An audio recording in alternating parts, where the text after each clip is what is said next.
10, 9, 8, 7, 6, 5, 4, 3, 2, 1.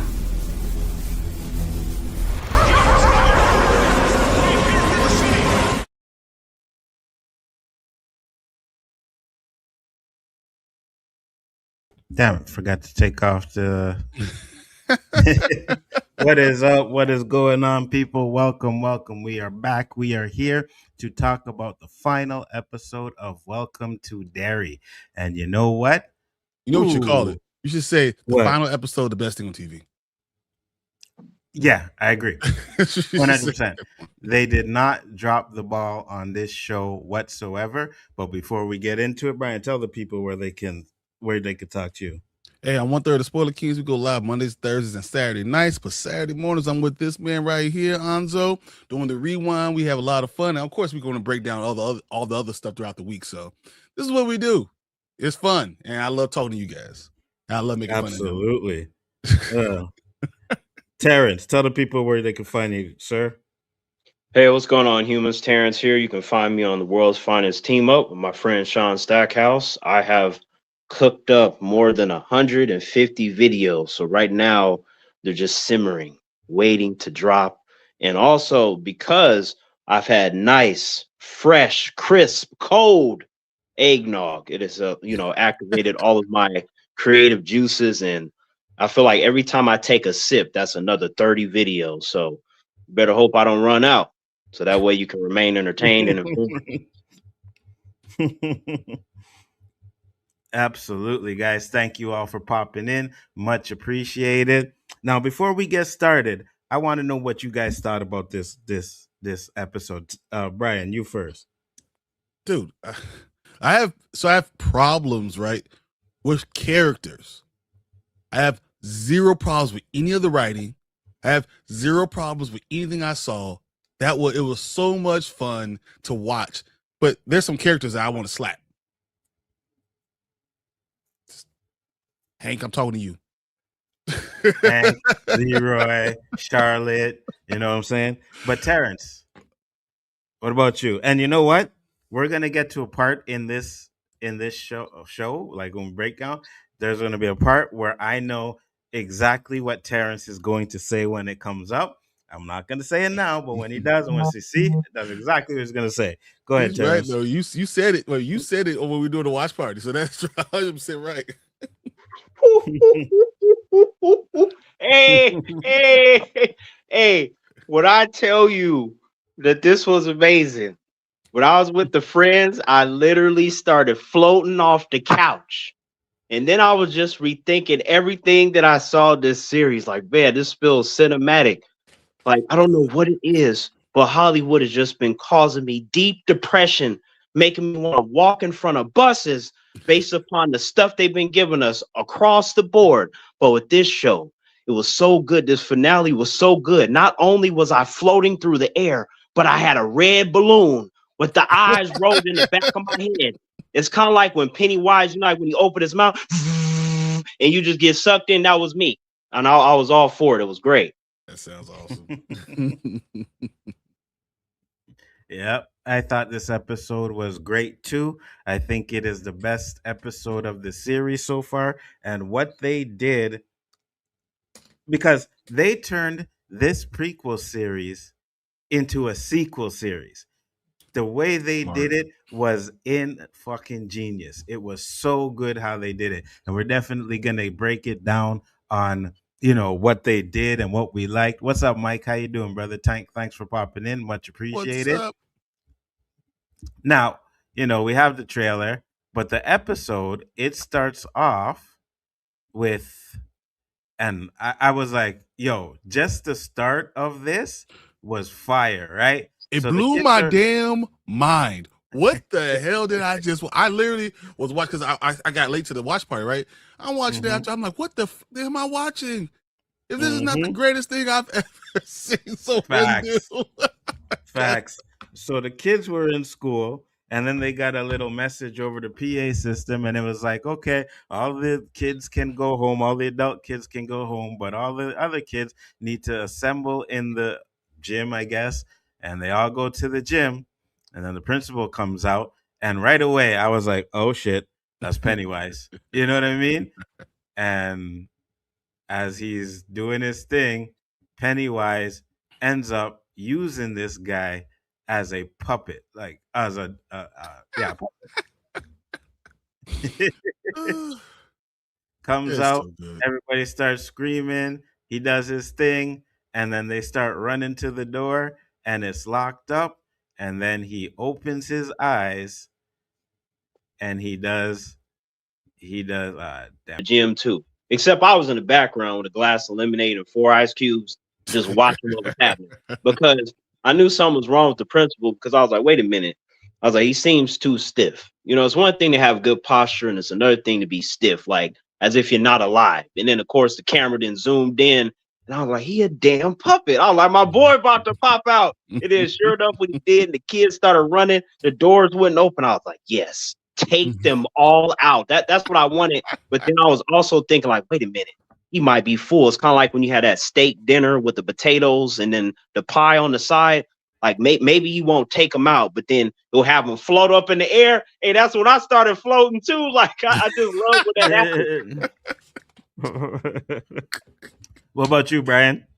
Dude, it was stupid. I couldn't believe what I was watching when I saw the principal, right? And then when I saw like a hand puppet, I was dying laughing. I couldn't believe, because honestly, he could have done that with the butcher. He could have done it with the officer, because he basically, that's how he was using them, like a hand puppet. It was perfect. I thought it was great. And then when I saw him take all the kids and take them, follow the clown circus stuff, fire, just straight up fire. Mike said this episode was good, but a little bit too much flash for me. No, there wasn't too much flash for me. I enjoyed every minute of it. I thought it was fire, right? Because when that scene opened up and he did that to the kids, I was like, oh yeah, it's on and popping already. And that's what I was hoping for. I didn't want to have like a little slow start to the beginning, you know? Wanted them to get right into it. And they absolutely did that. They did. When that head came off, No, it was just rolling. I was like, I was like, this not the middle or the end. This is how it starts. I was like, man, look, I was like, because it started that way, I was like, you know what? If you want to slow it down, you can. But I just love how it just was in your face. Pennywise was like, oh, y'all thought I was going to be asleep. You realize one of the pillars are gone right? You guys are done. Like, that's what I like about that. It was like the whole everybody is fucked type of moment. 100%. Now, we get to the scene where the kids are on the roof and they're just, cleaning up everything. And then they notice the fog that's going in through the town. Now, go ahead. Yeah, the mist. I was just about to say that. The mist. Because what I love about this, and I think, Brian said it about Bel Air, but I think this one leaves a lot open to interpretation too, right?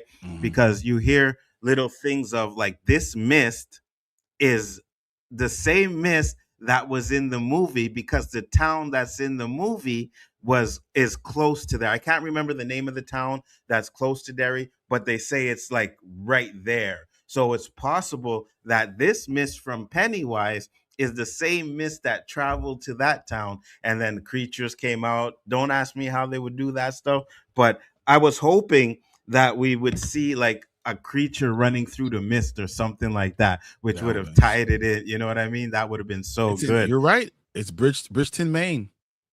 Bridgeton, Maine. Yeah. Yep. Right. And how far is that from? How far is that from Derry? I mean, they're both in Maine, and I mean, there's nothing else there. So I'm going to guess that it's within 15 miles. Wow.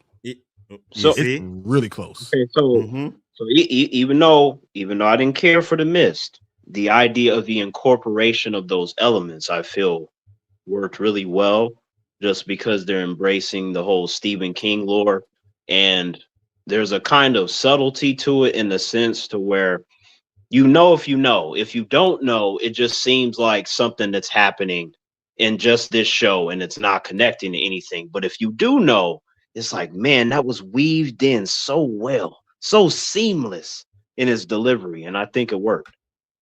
100%.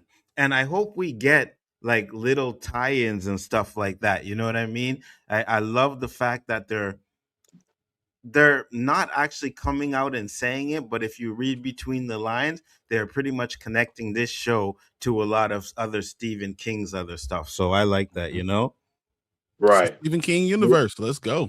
You're right. That's why I mentioned the idea of subtlety, because it's not like you had characters like, oh my god, it's the mist. Oh no, the creatures. You know, like where they just hit you over the head with it's like I can see that it's the mist. I get it. You know, but they didn't treat us like we were stupid, like how a lot of these shows and movies. It's like don't do that. I'm not dumb. Just let me see what it is. Absolutely. So the kids are looking over the town and they're seeing the mist and they decide to go down and investigate. And when she turns around, she sees this wall, and this wall has nothing but um the Lost kids. names all the missing kids from the school. Yeah. Why am I not hearing it? Are you guys okay? There. That's why. Okay. All the missing kids that were in the school, and then they pull up one and they see that it's Will. What were you guys' thoughts on this situation? Who the hell did printing all those damn missing signs up? I know it ain't the parents, because the parents don't give two craps about their kids. Obviously, because we haven't seen Marge's mom not one time in this entire damn show. Have we seen Marge? Marge just be out running the streets.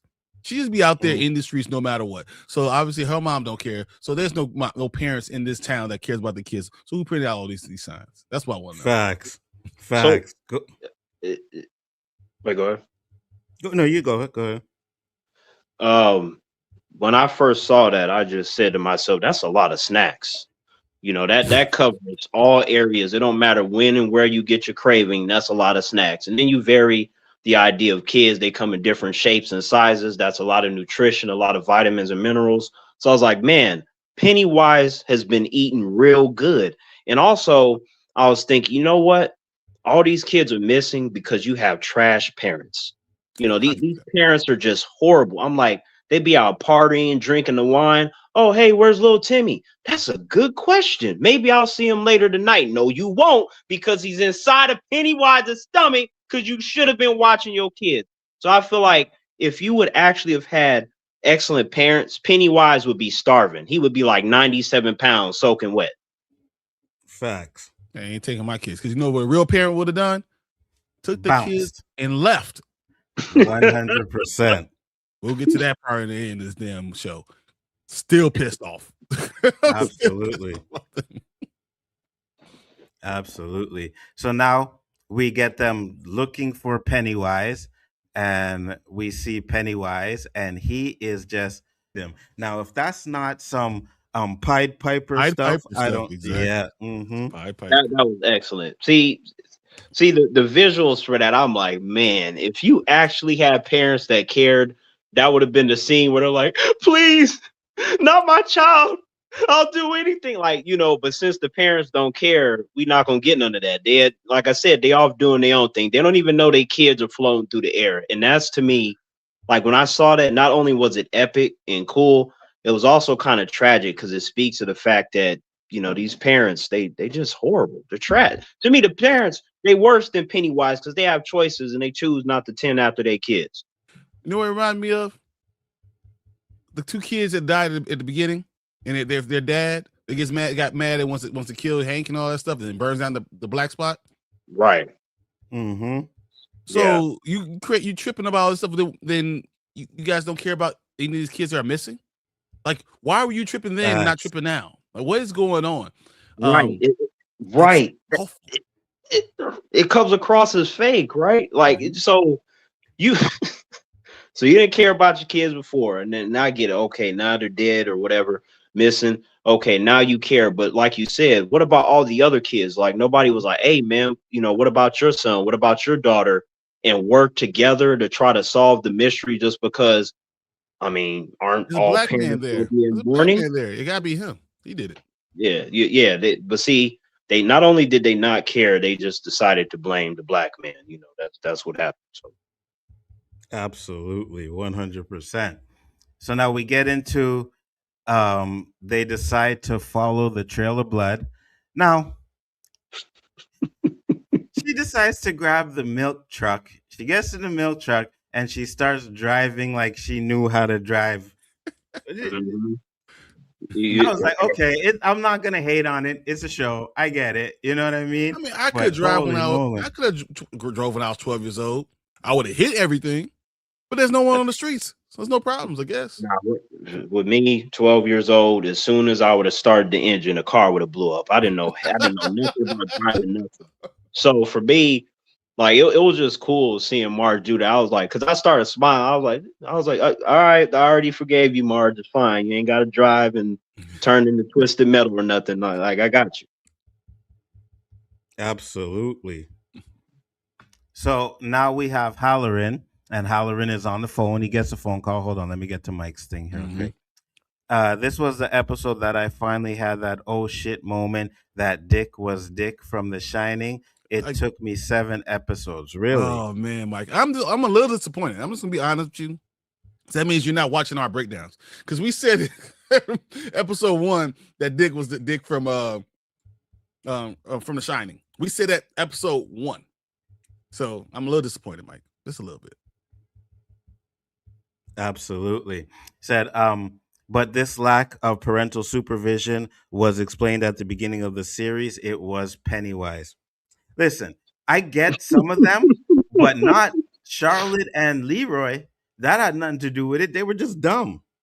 Yes, that's right.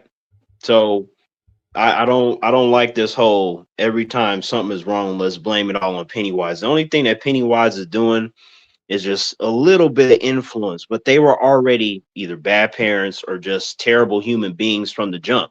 Just a little push. It don't take all that much. That's why Pennywise always laughs, because he knows what he's dealing with. He understands it. And that's how you can manipulate too. When you understand who your meals are. To him, they just play things, toys and meals. He gonna play with them a little bit, then he'll eat them. That's how he does it.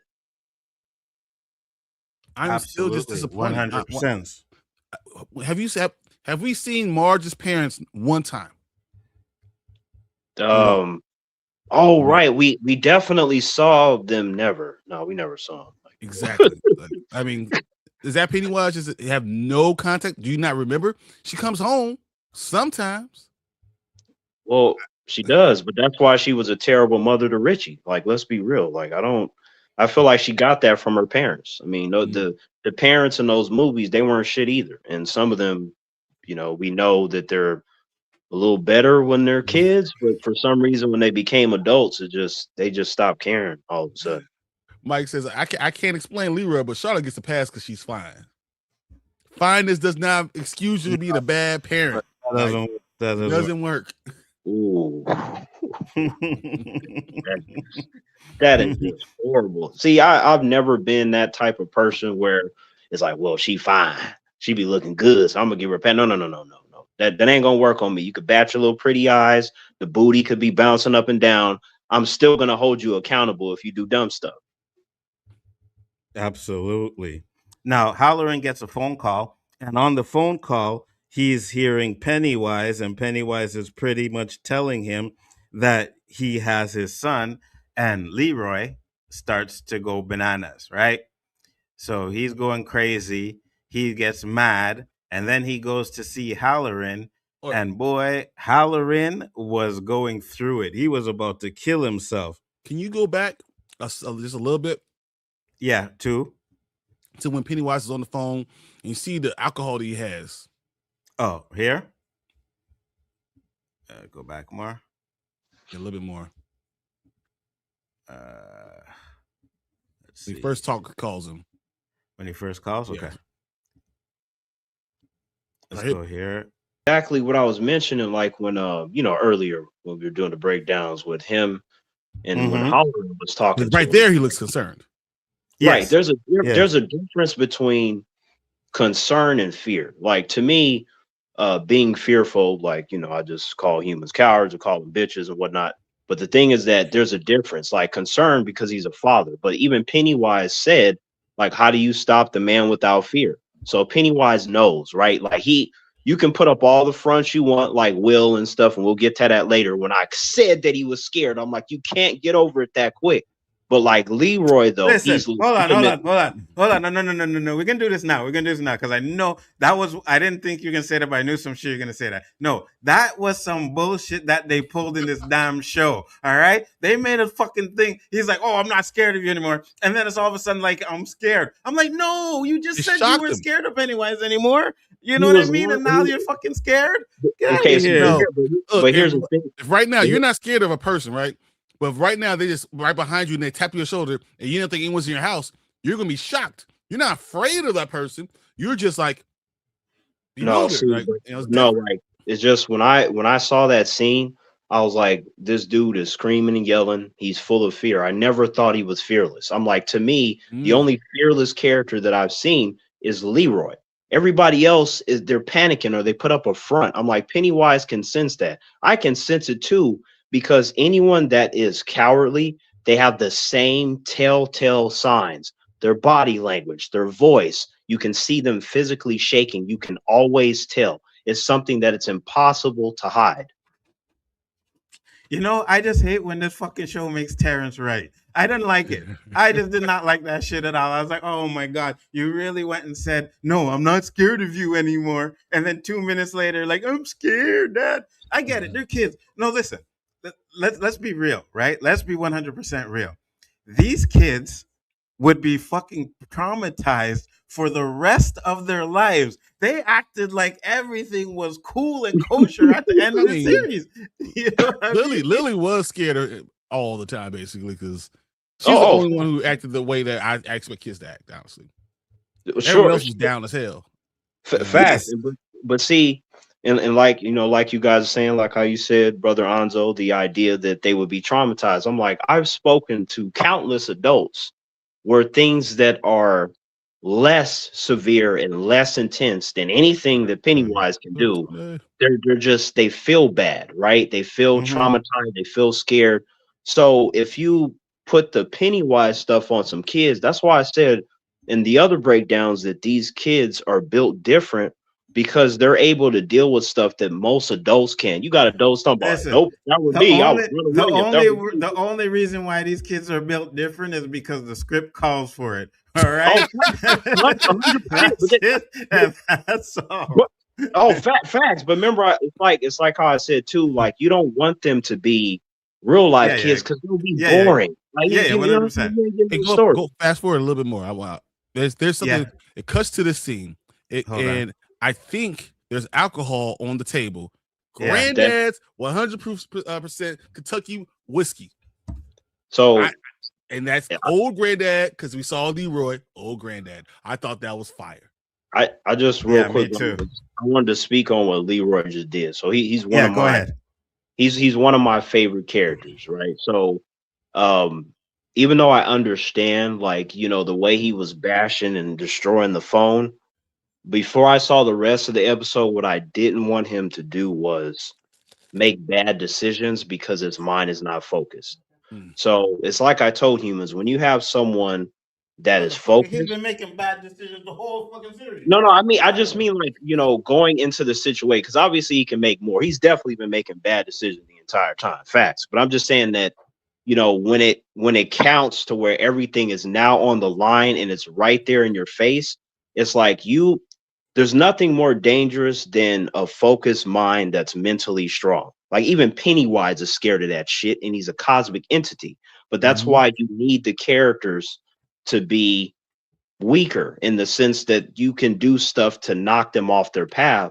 So when I saw Leroy doing that, I was like, now's not the time to get like that, because I'm like, you don't have fear, but the idea of you being unfocused and you being panicky and shit, like how most humans become in these kinds of situations, it's like that's going to lead to your downfall. So it would be almost like you defeat yourself if you're not going to focus up. I can't. Oh, he said that already.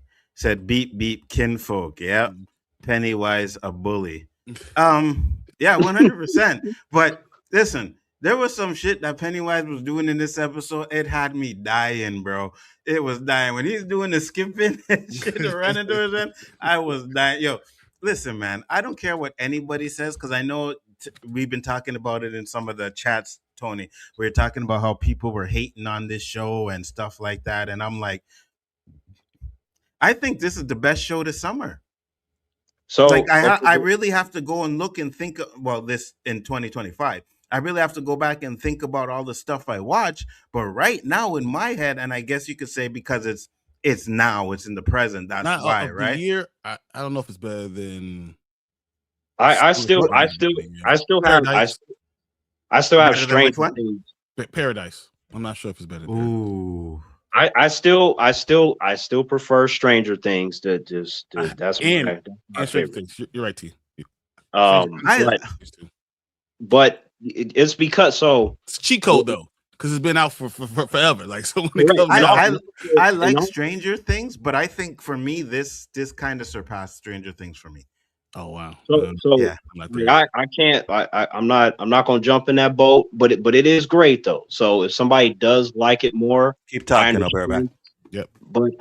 But for me, no. Stranger Things, it has way too many amazing characters that they're it's to the point to where you don't want none of them to die. It's just Stranger Things is just way too stacked. It's like it's on steroids. Yeah. And you have legitimate diversity that's great too. Like it's basically does everything that you should be doing that Hollywood should have been doing, but they don't know how to do because they don't have the talent and the passion.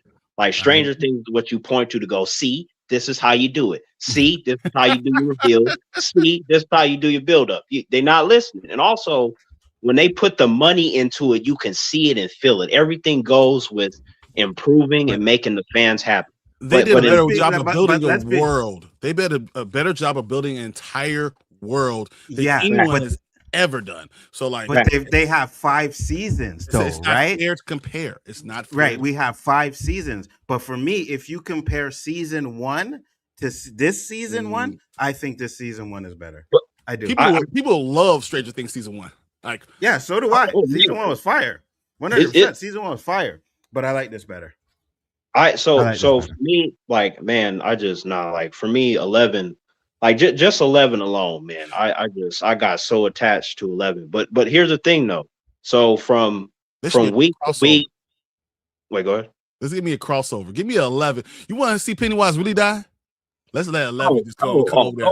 Oh my god! Like, it's gonna be the craziest nosebleed that he's gonna try to blow up a balloon, and then you're gonna see him get wrecked. It's like, yeah, you're not going to the past, present, future. You're just done. Goodbye.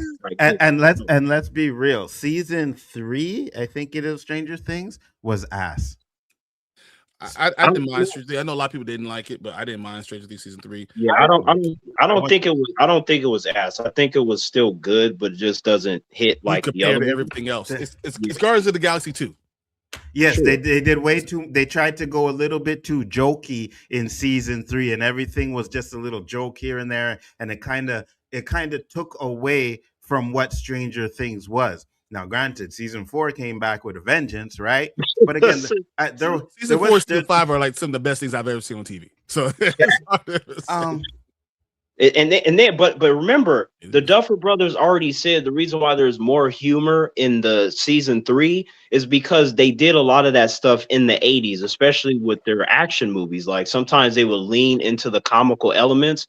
So they but just put because you do it doesn't mean it's good, though, right? You know what I mean? Like Danny says that all the time. It's like, oh, you guys are getting to see something that you never wanted to see before. Like that's his argument with Book of Boba Fett, right? And my argument is, yeah, we see stuff, but it doesn't mean it's good. I prefer. So Stranger Things is original to me. When you do adaptions, you have a blueprint to follow. You know, to me, that's not as difficult as the idea of you just pulling shit out of your ass. So I will always prefer original ideas to adaptions, even if the adaptions are good, great, or faithful. I'm like, well, sure, I would like to think that it would be. An adaptation is an original idea. It's just someone took that original idea and made it their own, right? Like we still never saying that. Like it comes from a book. Stranger Things comes from the Duffer Brothers. It's not a book. It's not a video game. Well, they have comic now, but that's after the fact. But they didn't pull from a video game or a book. They just wanted to make something unique, and it became a global phenomenon. I feel like most creators would never be able to do that. Like this global phenomenon, that just doesn't happen like that. You'll get these little kind of niche kind of audiences, but it doesn't turn into a global thing, let alone be able to continue and break the internet every time it Yeah. comes out. So like it's too impressive. To me, it's on steroids. It's cheating. It's like you can't really stand to that. I'll say Yeah. like, so Welcome to Derry, like overall, the series probably gets like a 89, 92, somewhere around that for me. Stranger Things for year after year after year, like they might have had a dip as a 80 or season 3, but all the other ones are like 95 or above, right? So like it's But- when you have an average of 97, like it's just it's impossible, like And but also it- like and it's when not you- fair because Welcome to and Derry all- in 3 years, by season 3, we don't know where it's going to be.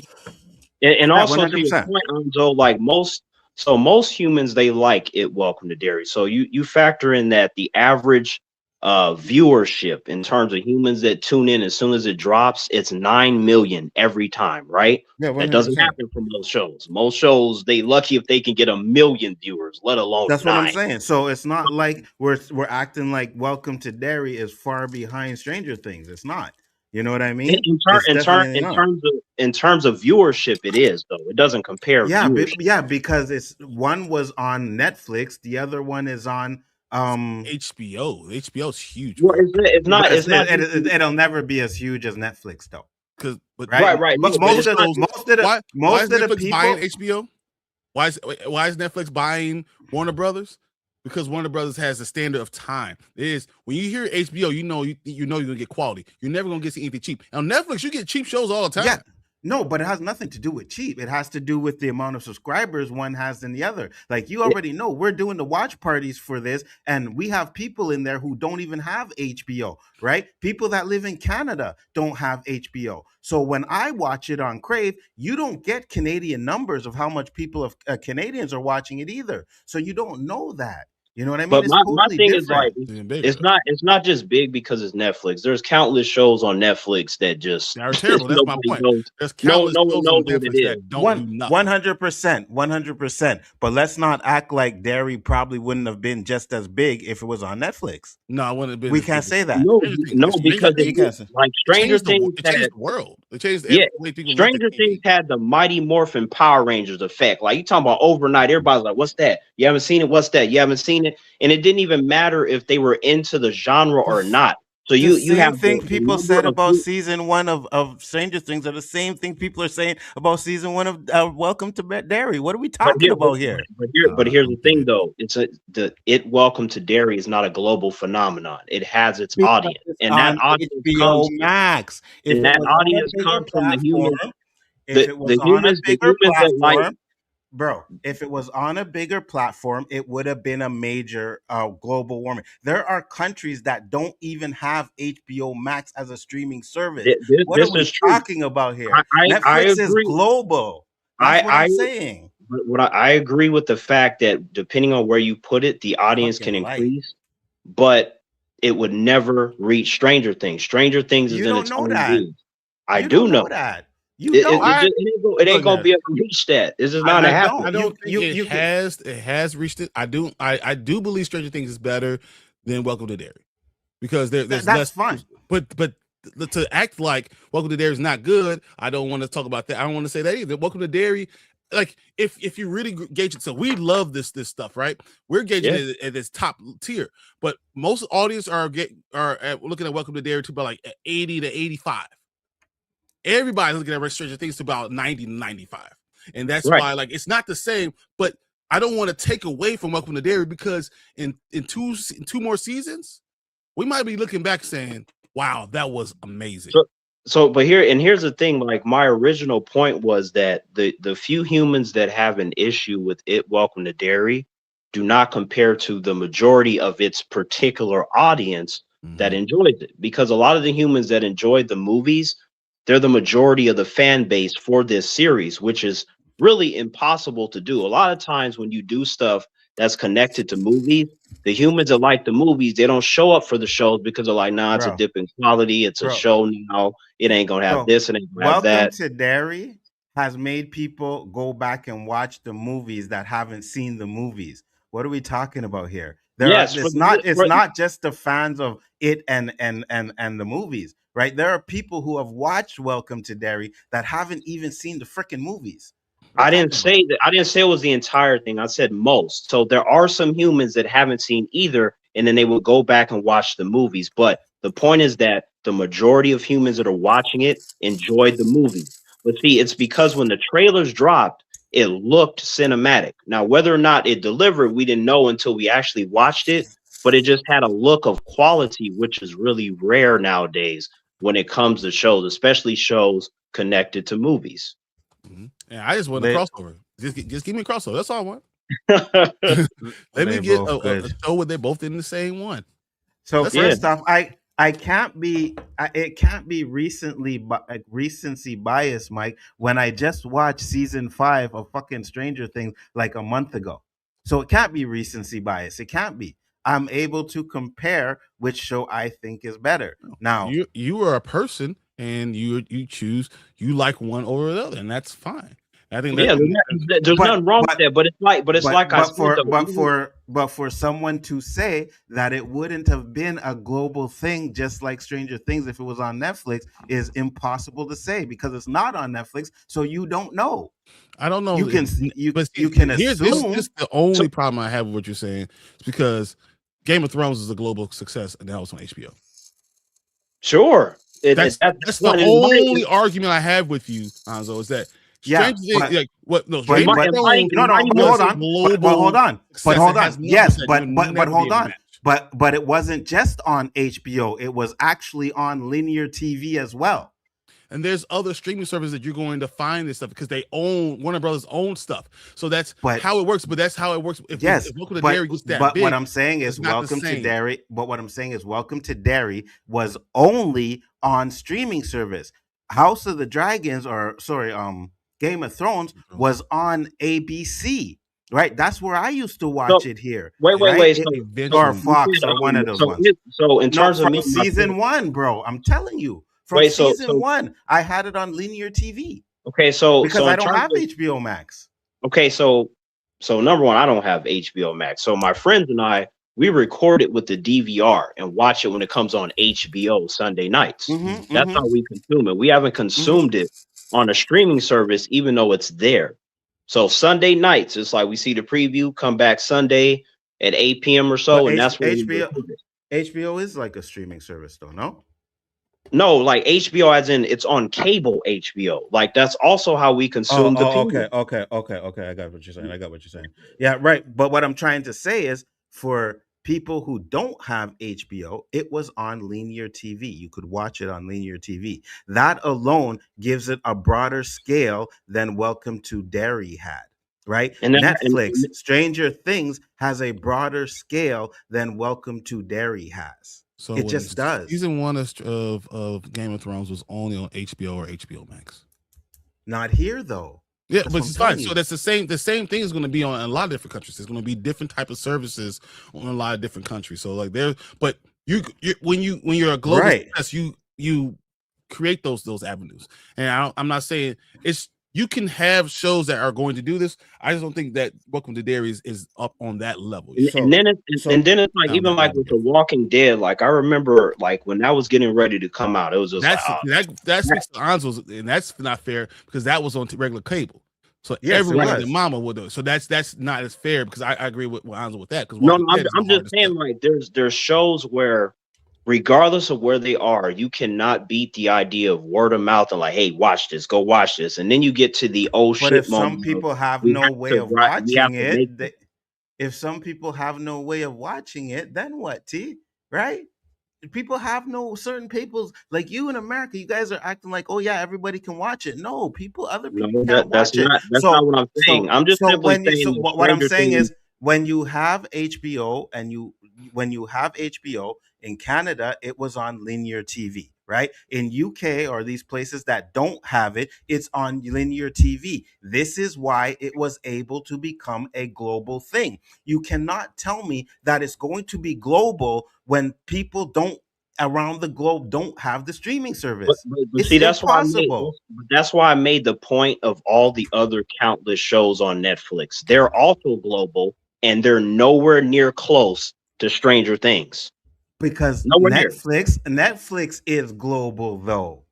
The app itself is global. But I'm So talking it about has And a you better don't get the that's why I same mentioned the other like shows. any other Like thing because it's not the there's no. same other on each shows Okay, channel. so that are also equal yes, in but terms of global. again, But yeah. other shows are on Netflix. That is a global platform. So if it's on a global platform, it has a better chance to go global than something that's just in America. I agree. I'm simply saying that regardless of where it is, Stranger Things hit a certain way. All these other shows that are on Netflix that had a chance to possibly be global, they didn't have that impact. There's something Yeah, special because the about shows Stranger weren't good. Things. We're Guys, not talking about the shows. What I'm talking about read is the read fact that it didn't read have Mike. the chance. Mike said also Netflix has a 300 million subs. HBO has 120 streaming subs. They have 100 million cable subs. Who does? HBO. HBO? Mm-hmm. HBO So Max has together, it's about 228. It's not the same, but it's a lot more similar than when they were giving it credit for. It's not the no, same, but it's a lot more similar than we're giving credit for. Hey, it's definitely not the same. my original point was that both shows are great. I just think Stranger Things is better. I Yeah. feel like it's in its own No, league. that's fine, but that's not what we were discussing. You guys were trying. Well, you were trying to say, "Well, no, it wouldn't have been as global on Netflix." All I'm saying is you can't say that until I'm it's not. on Netflix. Not that it wouldn't have been as global. I'm You just talking saying it's about not as hitting good. a certain way. It's The not No, as idea good. of no, popularity. no. Terrence said it wouldn't have been as global if it was on Netflix. He said, No, I was referring to its popularity. Like the idea, like Stranger Things is so "Okay, popular that you had we're gonna move on because this is yeah, argument is just getting out of hand now because you're changing what you said. I'll go back and I'll show it to you what you said. I said it would have been as global if it was on Netflix. You said you don't think so. So that's what you said. But But it's the same thing as you saying that you think is as good, and we're saying that we don't think it's as good. I don't agree with everything that exactly you're what saying, I'm but I think saying. it's not as good. Yes, I don't think it's right, as good, but so I don't think no, it would have been as global of a success. I don't. I think that it's no, not as global a success. That's all. right. But Terrence said it wouldn't have been. You said I don't think it would have been. Yeah, you Terrence can't said tell. it wouldn't have been. I You don't think can't say that but I unless can't. you know. But I'm just saying that I was reiterating my points multiple times based upon what you were saying, and I just simply said that even if you had it on the same platform, I don't see it reaching the same level of success because I think that Stranger Things is in its own league. That's all I'm saying. Even though both shows are great, Yes, Okay. if you had put it that way, fine. That's not how you put it though. But we're moving but on. that's what I was saying the entire time. That's why I No, kept no, reiterating it's not, based Terrence. upon what you were saying. That's not what you said, Terrence. But anyways, we'll go back to the episode where Halligan is having the gun and he's saying he wants to kill himself. He's like, people are, seeing the demons, and Hank says, "Listen, man, I need you to help me." Leroy says, "I need you to help me. We need to get my son." He has my son. He says, "If you help me, I promise you, I'll pull the trigger myself." And Halligan Prissy says, "Well, what the hell do you think I could do?" It So was interesting. This was more of a Yeah, go ahead. situation when you're looking at one man is ready to give up because of his demons, and the other man pleading with him because he thinks he's the only person that can help him. The connection that was formed between those two. I mean, they were both in the Navy. They're both doing all their stuff. They're both airmen, doing their thing. But it was different because the connection now was my family. You gave up your chance of ending your life for my family. I think that's one of those things that you had when you get that you would never forget. The connection that's bonded between them now is greater than any other bond you could have in a regular relationship. And it's so one thing I'll say this now because I just thought about it now that I didn't like is like you said when you said now he's begging him. I thought they would have bonded from the time they had the dinner together. You know what I mean? When they had the dinner and Halligan was like, "Oh, I would never look into your mind ever again, but I wouldn't mind having you on my side." So I figured by that time, they would be like on each other's side, No, and but they that's really different though. weren't. That's different though, because I don't think that Leroy opened up really. So like he opened up his house, but it seemed like he was more feeling him out. He didn't trust him enough to have his son around. He didn't trust him to do it. So there are still barriers that they had to get through. Now you're the only person that can help me find my son, and I'm going to you with his life is in your hands. Wait. So Yeah, so go back Connection to is but different. But here's my thing though. They have barriers because, Halligan never told, like, when he's like, oh, what's going on? Halligan never told him. Halligan's like, I want you by my side. But then when fucking Leroy comes to ask for help, he's like, I don't know what's going on, and runs and screams away when you actually know what's going on. Mhm. You know what I'm saying? So that's what I'm saying. Right. So they could have had more opportunities for them to have bond if they had spoken to each other. But that's not a writing problem. That's a character problem. wait. So go back. Yeah, That's I the agree. character. So like I have a problem with Hank, but that's not a writing problem. It's a character problem. I don't like that character for what they did, but not writing. So that's why I think the show still is fire for that scene. It's still a good scene. It's not a writing problem. It's the character itself. Yes, I hear you. I get that too. But at the same time, they could have wrote it differently. So it is a writing problem, right? Because Yeah, but did that make sense for the character? I think it made a lot of sense for the character, the way it kind of the interaction went, because of the way how Leroy was. You know what I mean? I'm just trying to pull my way up no matter what. I don't care. He didn't even see himself necessarily. He's a black man, but he didn't see himself as a black man. He saw himself as a Navy man. Like, that's where I am.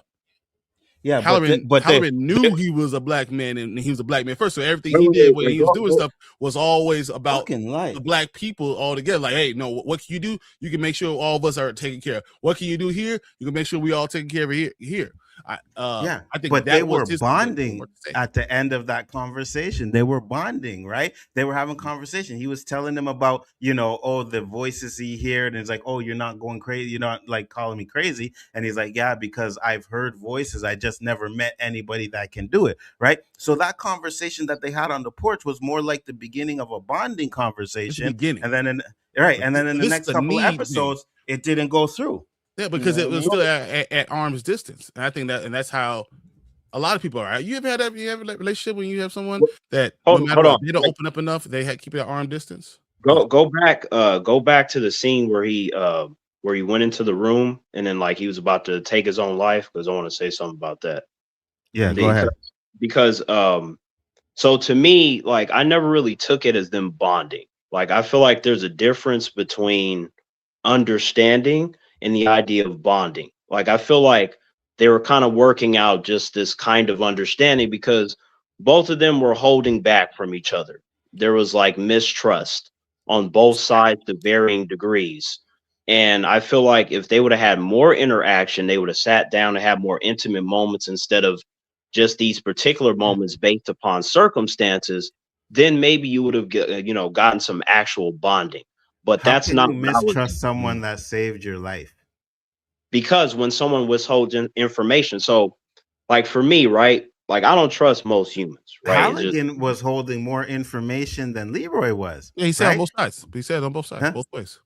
But it's on both sides. But even if someone wants to shift the focus to one character, it doesn't change the fact that it makes it pretty much impossible to have a literal bond versus the idea maybe at most you get some understanding, maybe at most you get a little form of respect based upon, okay, you can do this, I can't, maybe I can go to you for this, maybe you're the only one I can go to. It seems to be nothing more than circumstantial stuff versus a legitimate bond.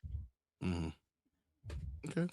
If someone saves your life, you pretty much owe that person something, right?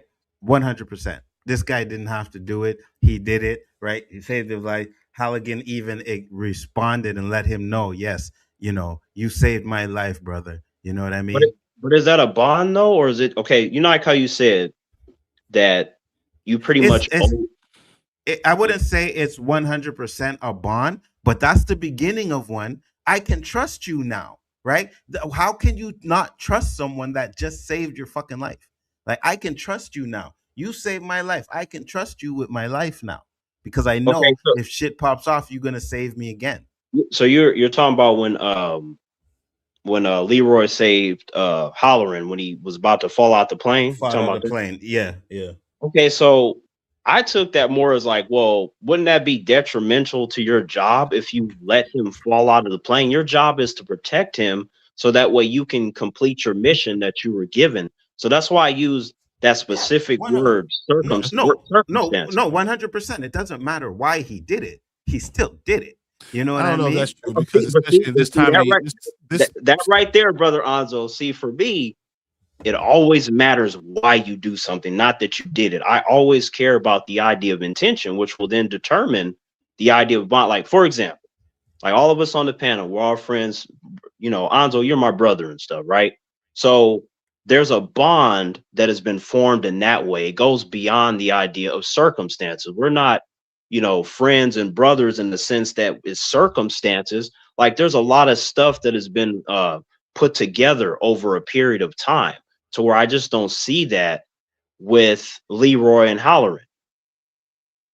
It doesn't have to. For me, and this is my opinion, it doesn't have to, right? You see people all the time where, someone saved someone's life and they grateful as shit to that person. You know what I mean? Regardless of why they did it. Some people do it like you look at sometimes internet and you see people do shit, right? And you have to question, are you doing this because you really care? Or are you doing this because you're trying to make a profit on the YouTube, right? But at the end of the day, it doesn't matter that you're giving this person, because I seen this video where this guy gave this woman like 100K, right? It doesn't matter if you're doing it for a profit. It matters what you just did for that person. That's the most important part. You know what I mean? So it doesn't matter why you did it. What you did for me, hey man, if you did it because it's your job, I get it. But you still took a bullet from me.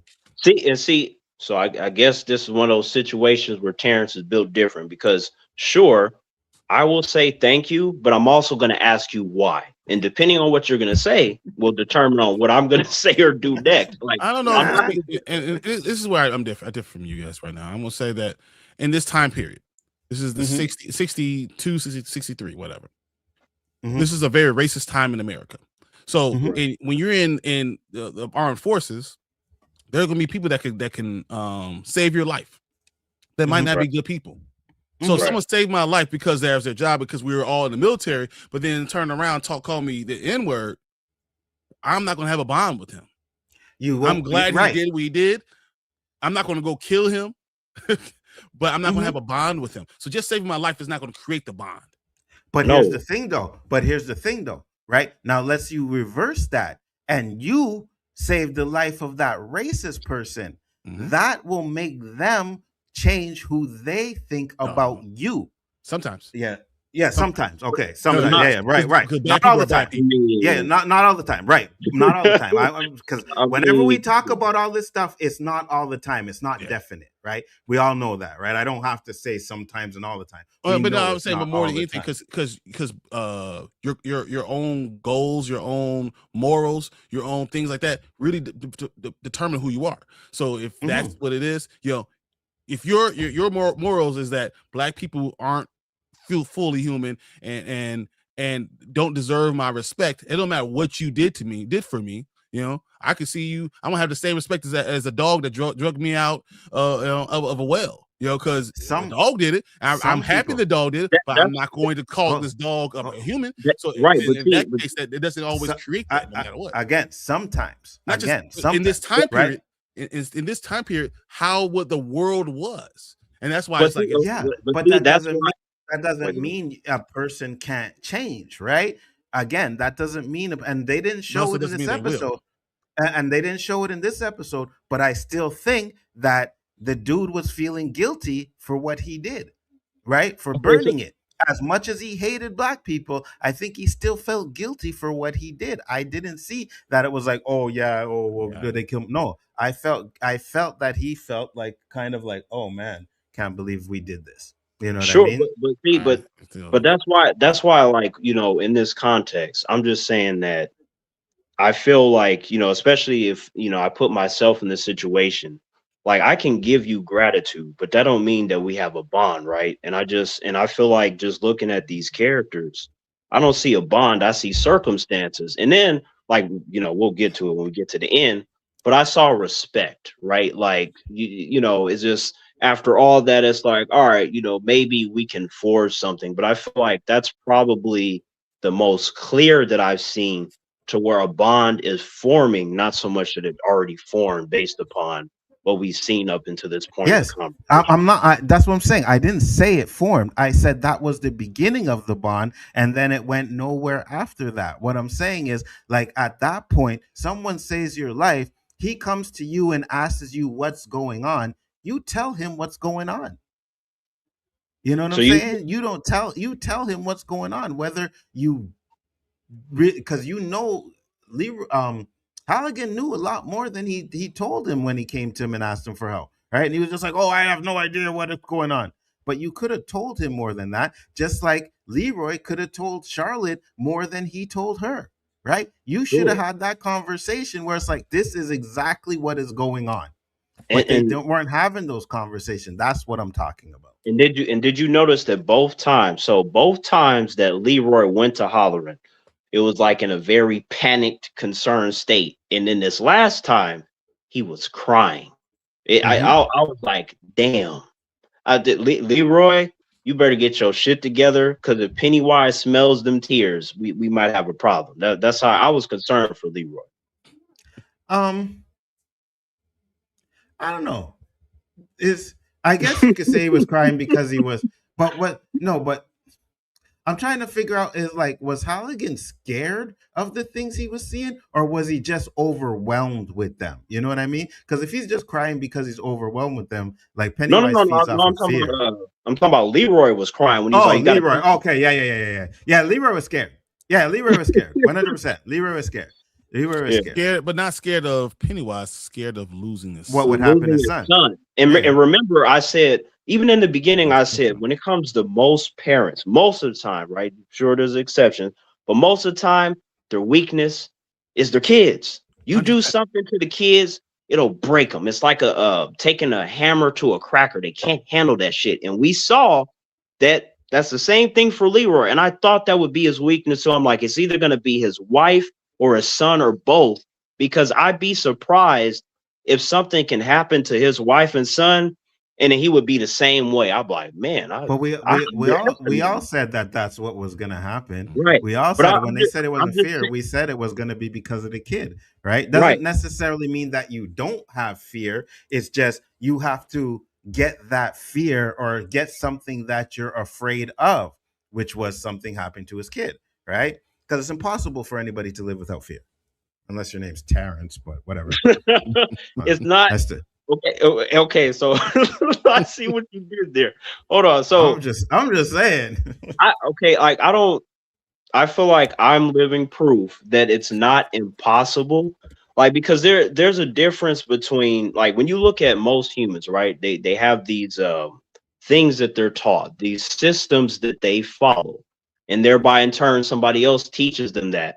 So to me, weakness is taught just like the same thing as strength, or either one can be learned should the person want to pursue something outside of the conventions that they were taught. The idea that okay, yeah, it's no problem to be afraid. Yeah, that's understandable because I'd be the same way. It's like, no, don't do that because you're going to die.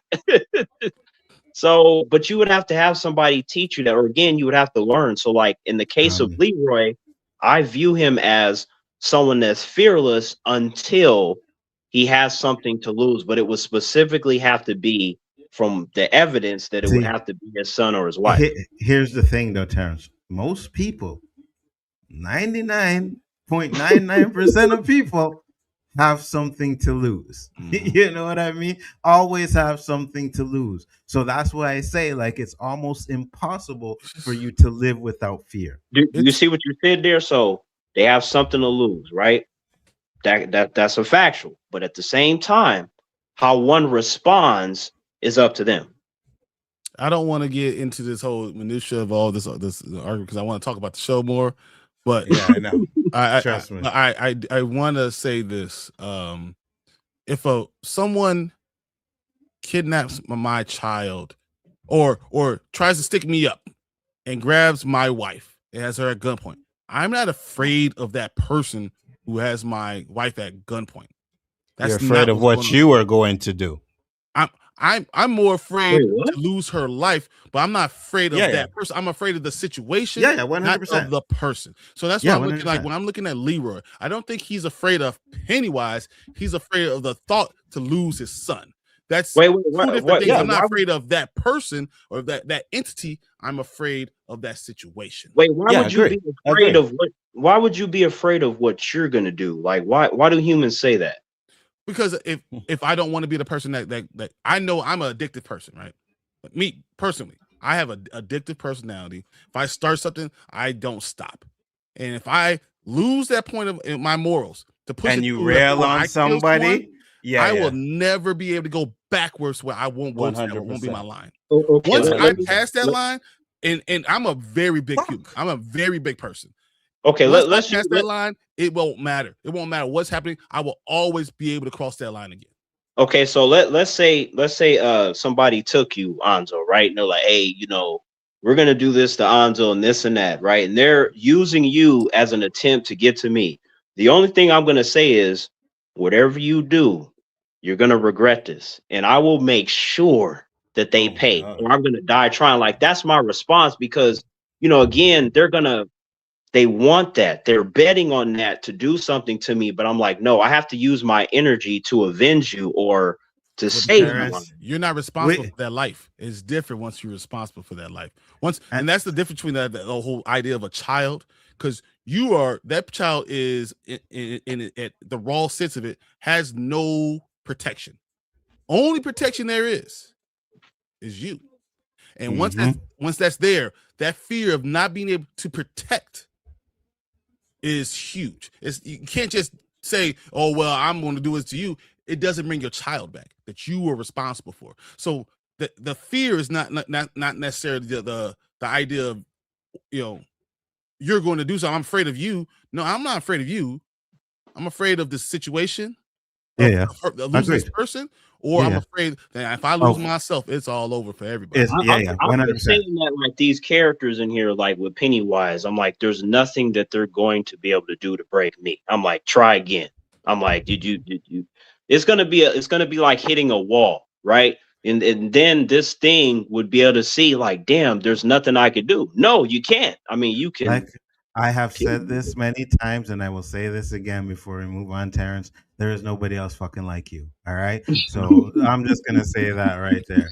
So now we get to Shaw, and he's looking at this radar and he's seeing the fog, and he's actually happy because this is exactly what he was hoping for, right? He was hoping for this fog to engulf the town so that Pennywise would be able to come out and do what he had to do.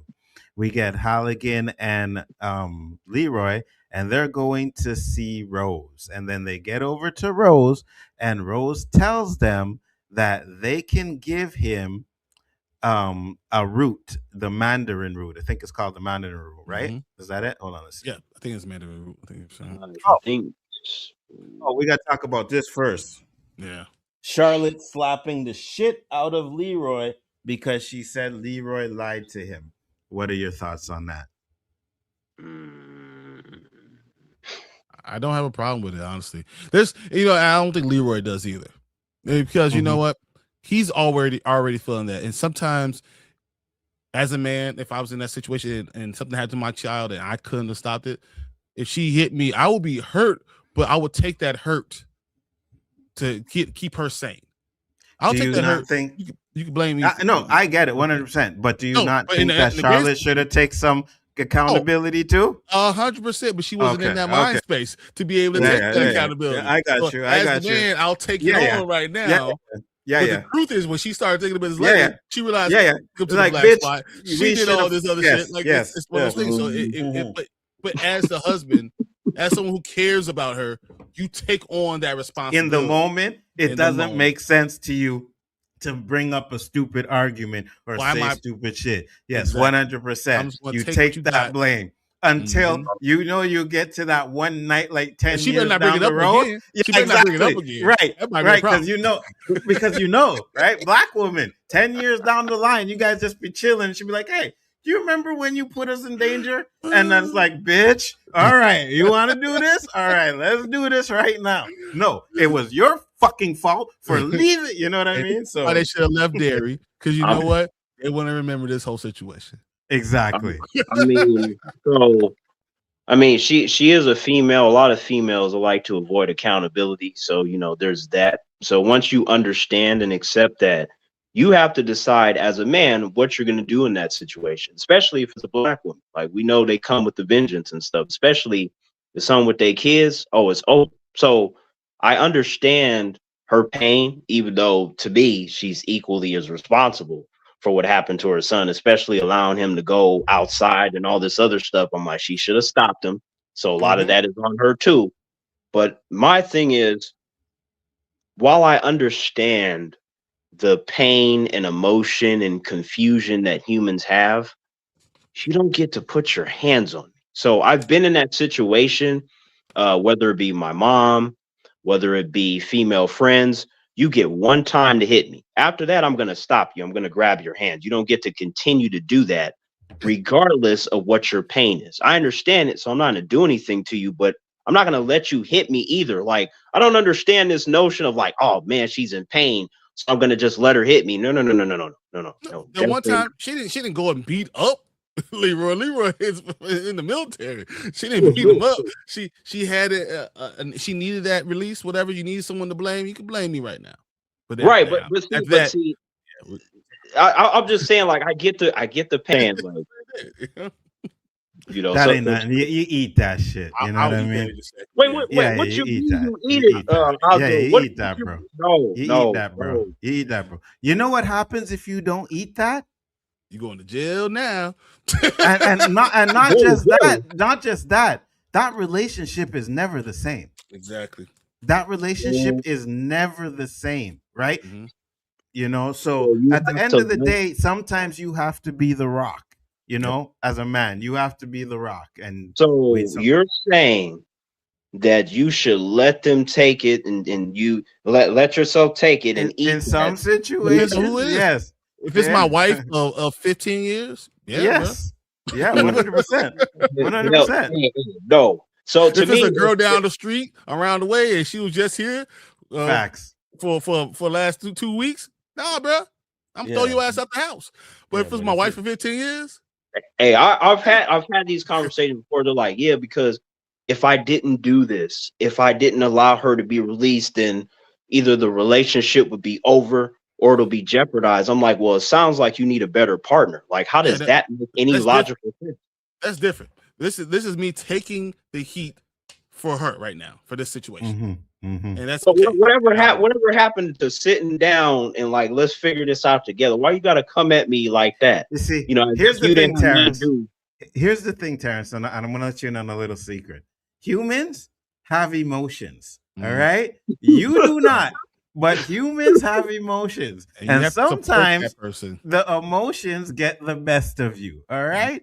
Sometimes you need to know when to shut the fuck up and let it happen. Yep. I'm just saying.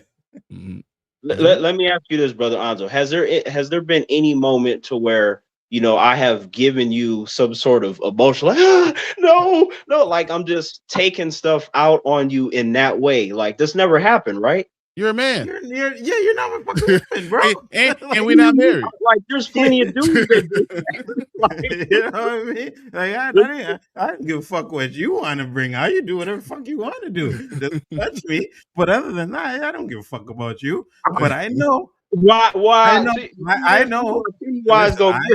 Listen, I know that the one I'm sharing a bed with is the one that I need to take care of. And that if you need to unload on me and blame me at that moment, yes. But if it helps realize, sanity, yes. Now, don't understand. We eventually might have that talk, especially if you get out of this situation. Yes, you better not. If you're still harboring those emotions, we might have that conversation. I'm just saying, I've never done that to you. It's just not going to happen, because anything, it would just be like, hey man, can I talk to you for a minute? And that'd be it. It'd be something simple, Terrence, and we That's what I just be mean. cleaning the glass. that's what I'm saying. Like you're not comprehending this. You're a dude, right? Okay, There you're are a dude. dudes Now, that if you do this. I deal with some of them, like where they just be crashing out like females and stuff. I see it often. It is a thing. If they, let's say that this roles was reversed and it was Hallorann going off on Leroy on like her that, like that, or I would knock yeah. him out. Yeah, 100%. Yeah, 100%. What the fuck you doing? Like, what are you doing? Sleep. You know what I mean? See, I don't know what's happened to the compassion in this world. See, this is why Pennywise be taking over. We need some care for these men out here in the street. I don't care. I care to put him to sleep. Facts. Facts.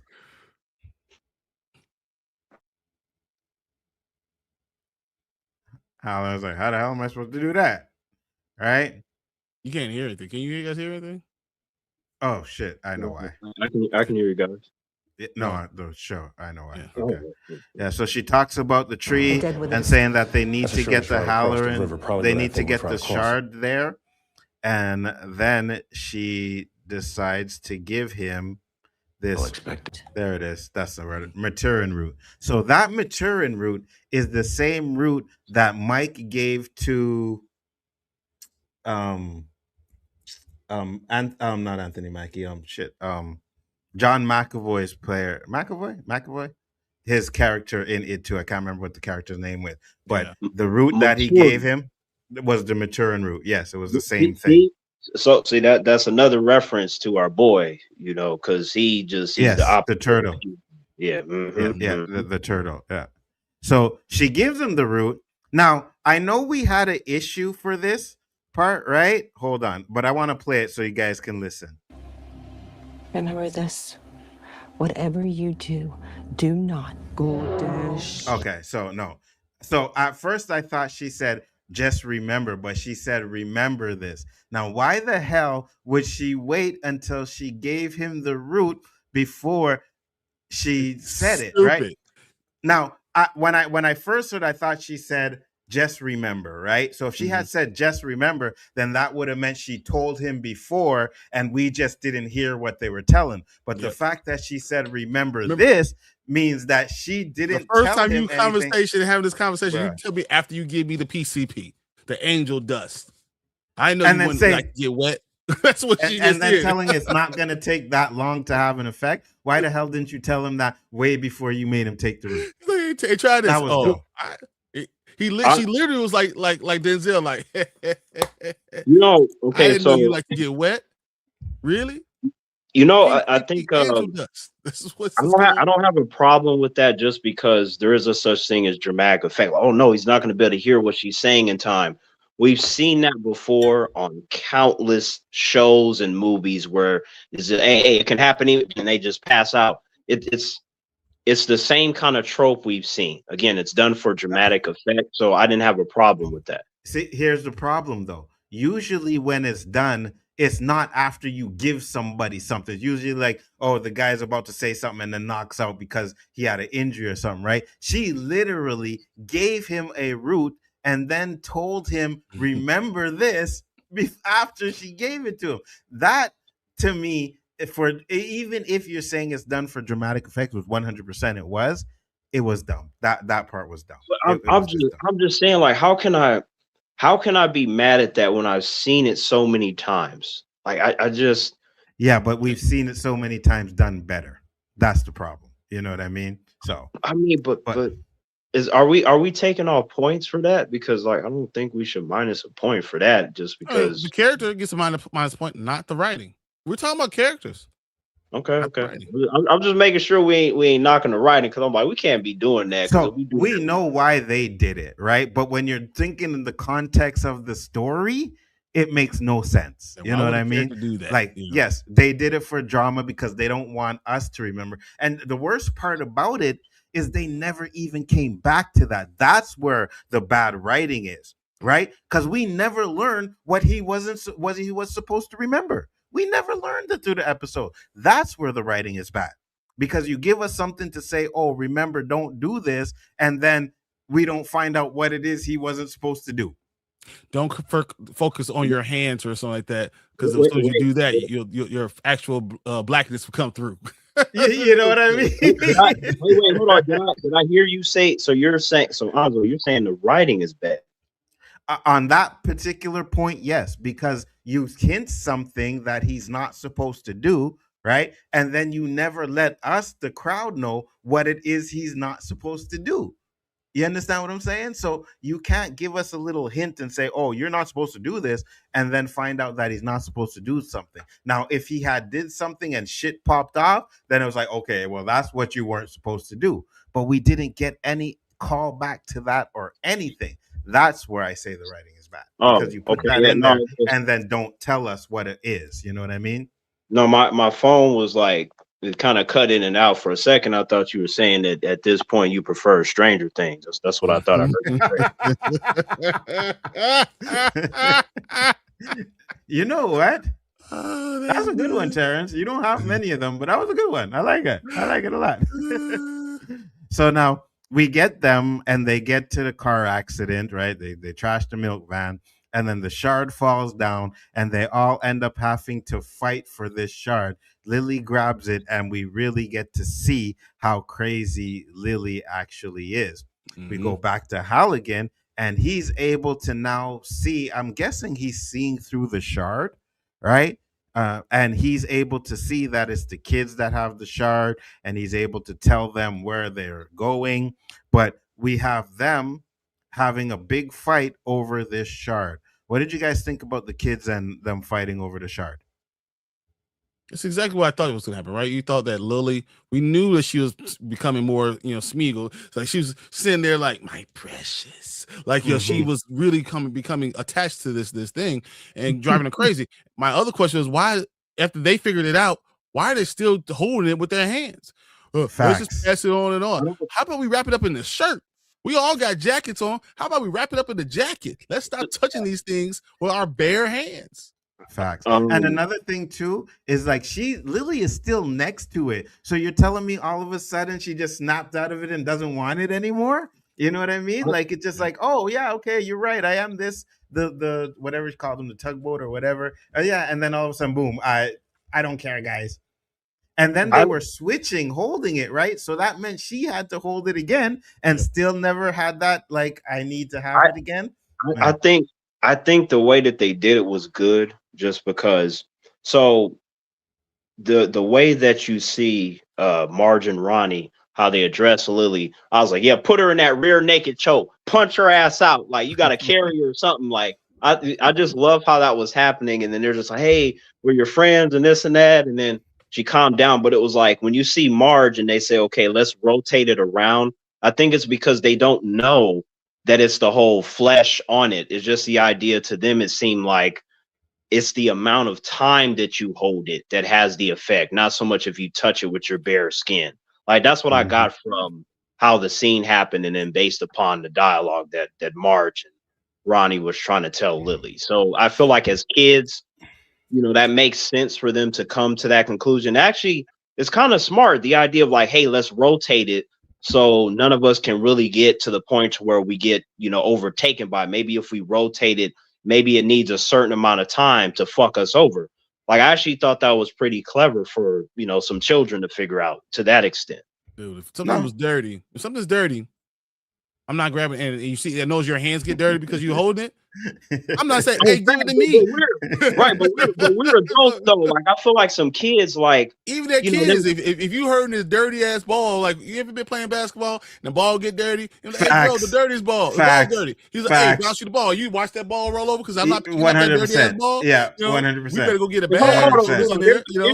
There's a difference between basketball and we trying to go save our friend. Like I don't think we'd be really too concerned about something that's dirty as much as it is like, okay, it seems like we got a solution. We don't got a whole lot of time.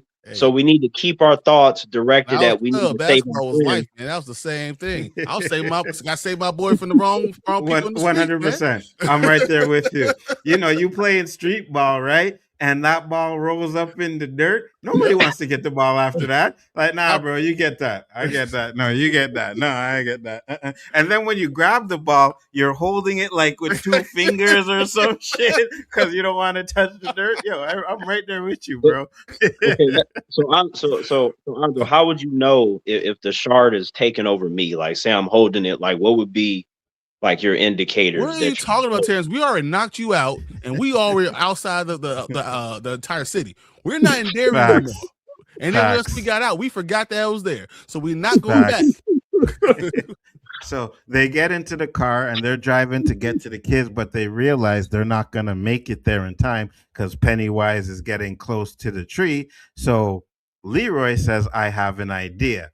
They don't get to see what the idea is, but we cut back to the kids, and the kids are watching everybody just float behind Pennywise's little caravan there. And as they're floating, they see Will, right?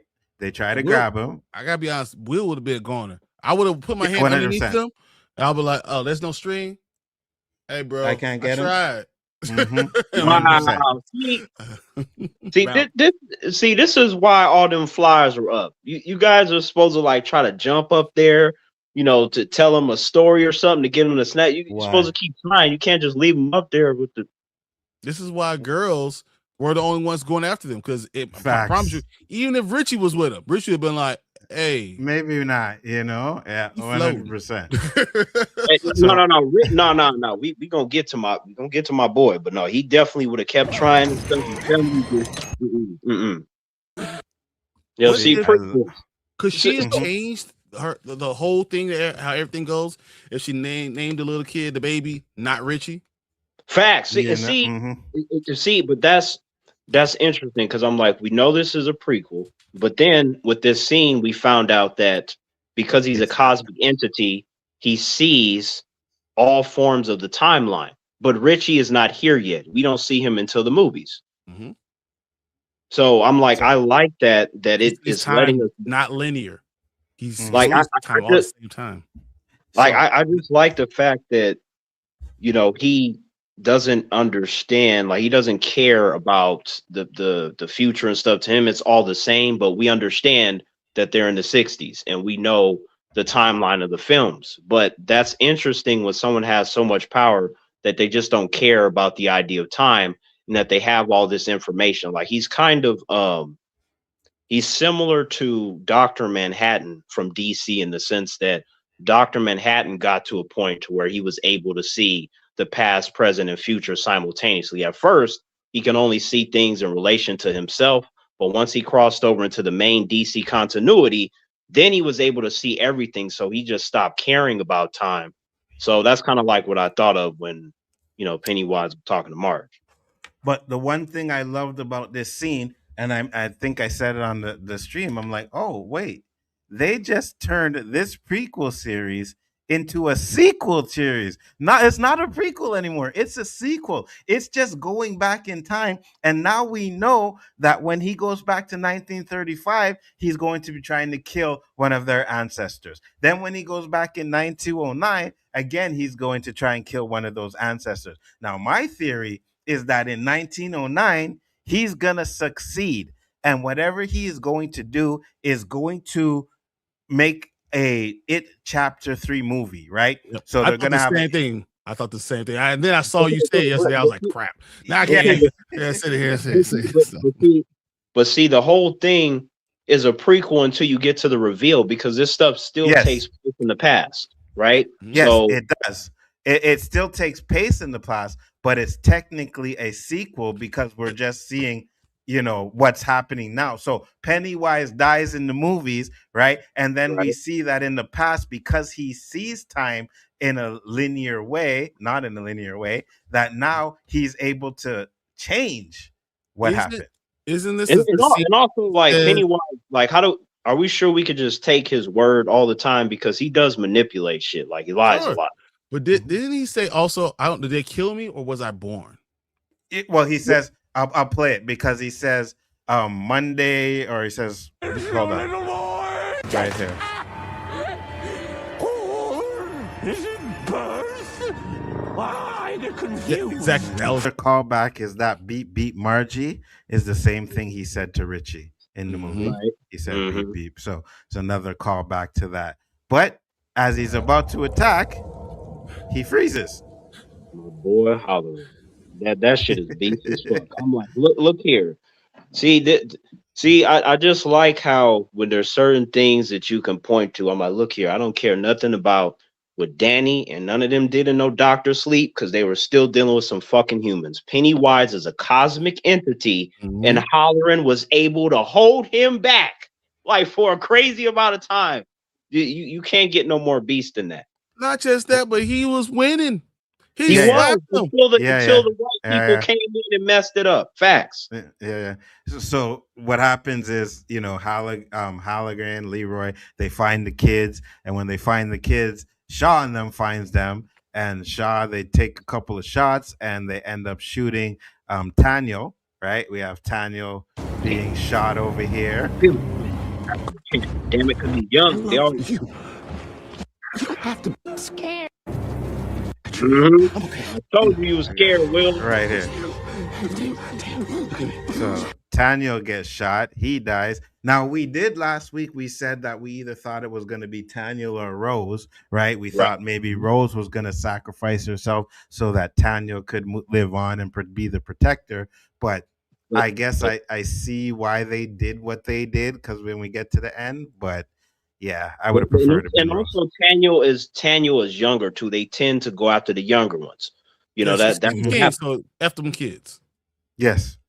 Hey, it's them kids that, like I said, they be out there going down and getting Pennywise and stuff like that. I'm just saying, sure. And then also you can't entirely use it chapter 2 because those kids, they were kids and they dealt with them and they beat them there and they just beat them, I guess, indefinitely when they were adults. But it's not like those were random adults. They used to be those kids that beat them the first time. Yeah. But they still killed him as an adult, right? I mean, I don't think it's hard to beat Pennywise, right? Because you're usually gonna go and sleep anyways. So if you can stop him from, killing all the kids, I don't think it's hard to really beat him. Wait, but the fact that they actually killed him, I think that's where the issue well, comes from. hold on. So if it's not hard, then how come you don't want to help me fight him if it ain't hard? Like Because that's not our life's about. but we can like destroy him definitively. It's not like, hard. So why we gotta do it? You can do No, it too. you're good, Terrence. You got Yeah. it. You got it. The No, man without we're fear. supposed to do You it don't to- need that. You're the man without fear. You don't We're need us. supposed to do it together. You Look. see the ending to this finale. There you go. and- I see. You see. I told you. Remember, I said Terrence was going to say something in this game. Yep. That's exactly it. That Ronnie was the one that came and they all did it together. So why can't we do it together? I told you he was going to say that shit. Wait, what you mean? You Man, told him look, Terrence was gonna say, look, you're a man, right? So and without fear, the only man I know without fear was Daredevil. Denzel on Man on Fire. Yes. Man on Fire. You know what he did? He Killed died. everybody by himself. Yes. And I think you got the same thing. I see the Denzel in you. And then he died, right? So go ahead, Terrence. Sacrifice yourself for the homies. I don't see why you guys don't get inspired. Like, man, T is doing it. If I can just join him, then it'll be better. Like, you got to come and we over there like Hank. He's doing it. So we get to Leroy and he's talking to Will, and Will say he's scared, but Will needs to take the shard to the tree, and they need to make sure that they get there before Pennywise does. And we get to finally find out what's going on with Pennywise. At you, Pennywise, you done wasted so much damn time, and now look at you, a ball of light. That's what you get. So if he died here, does that say that none of that stuff happened before? No. He didn't die right here. What happened is that it's the equivalent of getting that knockout punch in round 2 of UFC. You just go down, a couple minutes later, you in your corner drinking some water. So that's what happened to Pennywise. Mike said Brian hates children. Let them have their damn moment. Brian, sheesh. No, I just don't believe the adults are sitting there. Hey, go. Mm-hmm. When you have able body, you got legs too. Take your ass over there too. 100%. Let's Man, do it together, kids. You know what? I feel like that was 100% accurate because a lot of the adults I know, man, they be on some coward shit like crazy. They ain't Not trying. if not if it's your kid though, right? If it's your Exactly. kid, you sacrificing yourself to make sure that kid gets the job done, right? Unless None of Okay, yeah. see, now you guys revealed your true hand. So no wonder you ain't gonna help me because I ain't your kid. So you just gonna leave me high and dry. 100%. Yeah. Yes. Yeah. Yeah, Yeah. that Wow, goes what without kind saying. of If you're my kid is kid, that? yeah, I 100% die for you. No question. Yeah, but you ain't my kid. You ain't I my kid. Why? But I'm your brother though. Like that's like you can't beat the bond of the. I don't care. Hey, brother, my brother, child, my you child are beats the responsible for bond of you. yes, Like yes. that means Okay, the look, dad needs to go ahead We and die for you, man. I'm we good. okay, look. we I'm have a not. great bond as brothers, Terrence, but it'll never be the bond that I have with my child. Never. There's nothing you can Even do if we about were that. blood brothers. I just wanted to. Jokes aside, I understand that, but I'm just saying, like the brother's stature has to mean something. I mean, it can't be that far away It from. does. I'll let you sacrifice yourself so me and my kid can live. Wow, It wow, means something. Brian, are you hearing this? We live. See, Brian, I now. agree. Wow, wow, see, Brian. Nope, you were the last line. Now I'm just drifting off into the. I told you, you're not even there. I've already knocked you out and put you back in the car. We out of Derry. We're good. You see, Brian is better than me because if you don't want to come, I'm saying fuck you. See you later. Right? Wow. At least Brian's gonna knock you out and try and take you. I'm gonna be like, listen, this nigga is too heavy for me to be trying to carry and bring into a car. I'm not doing that. It's gonna hold me and you back. And if that's the case, I'm gonna leave you there because it gives me a better chance to get away. But Anzo, you can't put a limit on friendship, like especially like if you're in the brothership, you got to be willing to do stuff for your brother and sacrifice the life and everything. Oh, my dude, 100% right. Imagine how great the 80s movies we wouldn't have if Brian was in charge of making movies. 100%, because you know I'm a good dad, so my kids ain't getting into those damn stupid ass things. Hey, listen. Hey, nah, bro. The actor that played Hallorann, I watched a TikTok, right? And he was like, I wouldn't even let my kids do the shit that they were doing in this movie. You know what I mean? Right? I saw like his little clips and stuff. He's like, I got some sound advice. Why the hell you still in Derry? Why didn't you? I was like, the fact that he was so like he was different from his character was funny because just like all that personality and shit, that shit was hilarious. Yo, 100%. That's now me, we man. get. I ain't doing that. What's wrong with Me y'all? neither, Terrence. You on your own, brother. I'm sorry, man. I love you, but nah, bro. Because you love me, don't that mean you supposed to help your boy with the fight to the, you know? Nope. I love you, but I ain't stupid. Exactly. He's too smart for that. I ain't stupid. I know what's gonna happen. I'll let you fight that. You're the man with no fear. I will be able to tell everybody that's in the chat and on this panel that I have fear. All right? I have fear. There are things I'm scared of. So yes, I'm telling you that now. And y'all know I don't even watch scary movies. So, the last thing I'm gonna do is go to fight an entity. No, I'm good. But see, all I gotta do is put my hand on your shoulder, Anzo, and all that fear will just fall right away. No. Nah. Will not. We get Richie's funeral, and I want to play this because I'm gonna ask you guys and both of you guys. Cause I know you said it, but I think for this, it confirms it. But let's listen. I'm listening, and I know you can say some shit about that, but hold on. First off, I want to say this.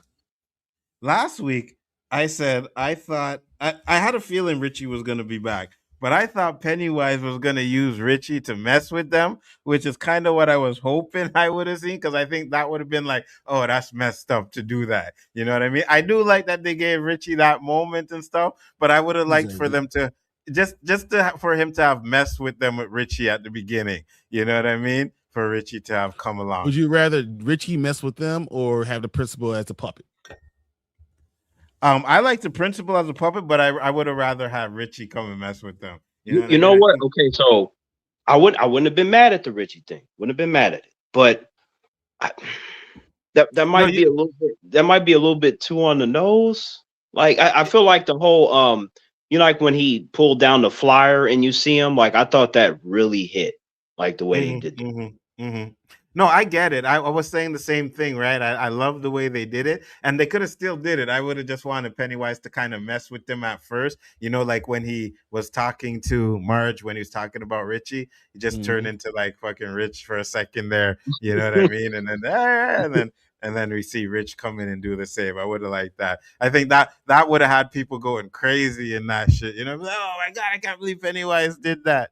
But the stream went down because of the thing I showed. Damn it!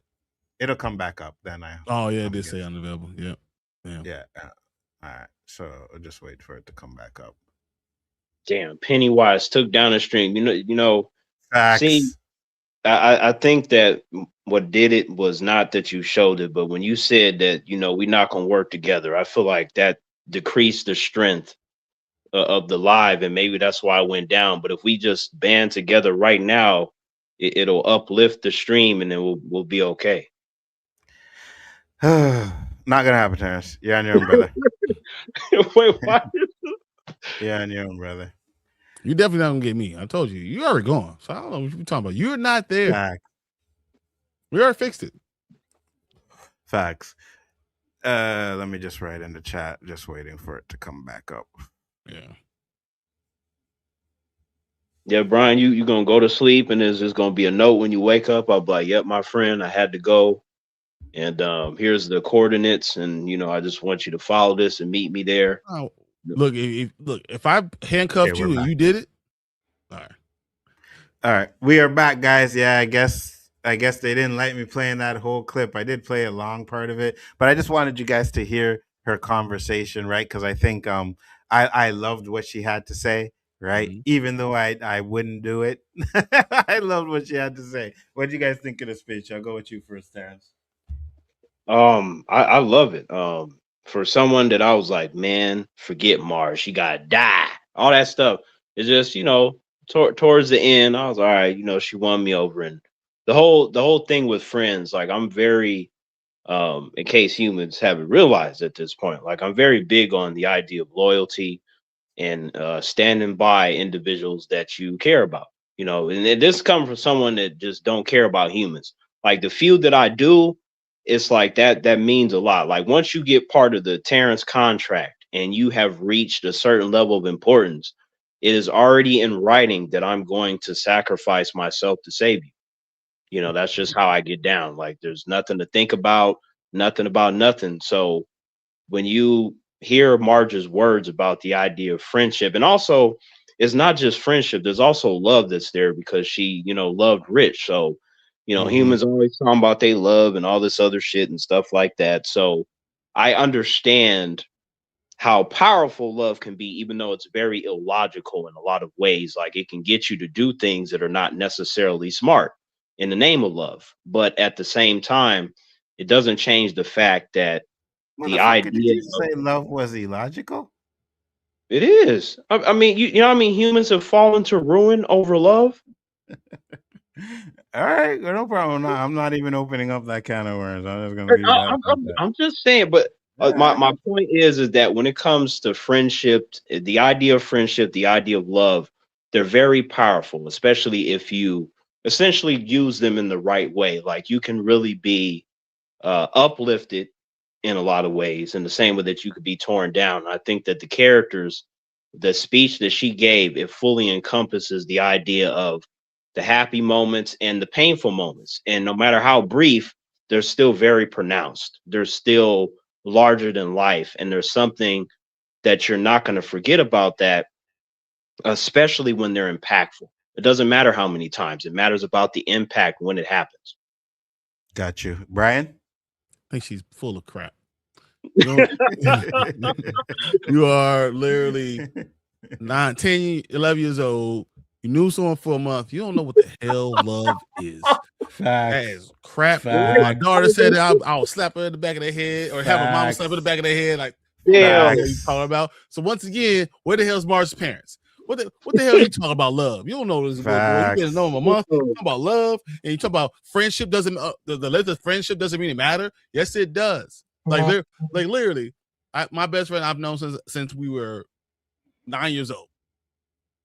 There is nothing I wouldn't do for him. All right. because we've been through it all. That's just what it is. Now, someone I met last week, we're friends, cool. I go to the gym with this dude all the time, right? We go to the gym. They're not on the same level. Friendship does matter. Like the level of friendship does matter. So I think she's full of shit. But that's what a 10-year-old thinks. So. Okay.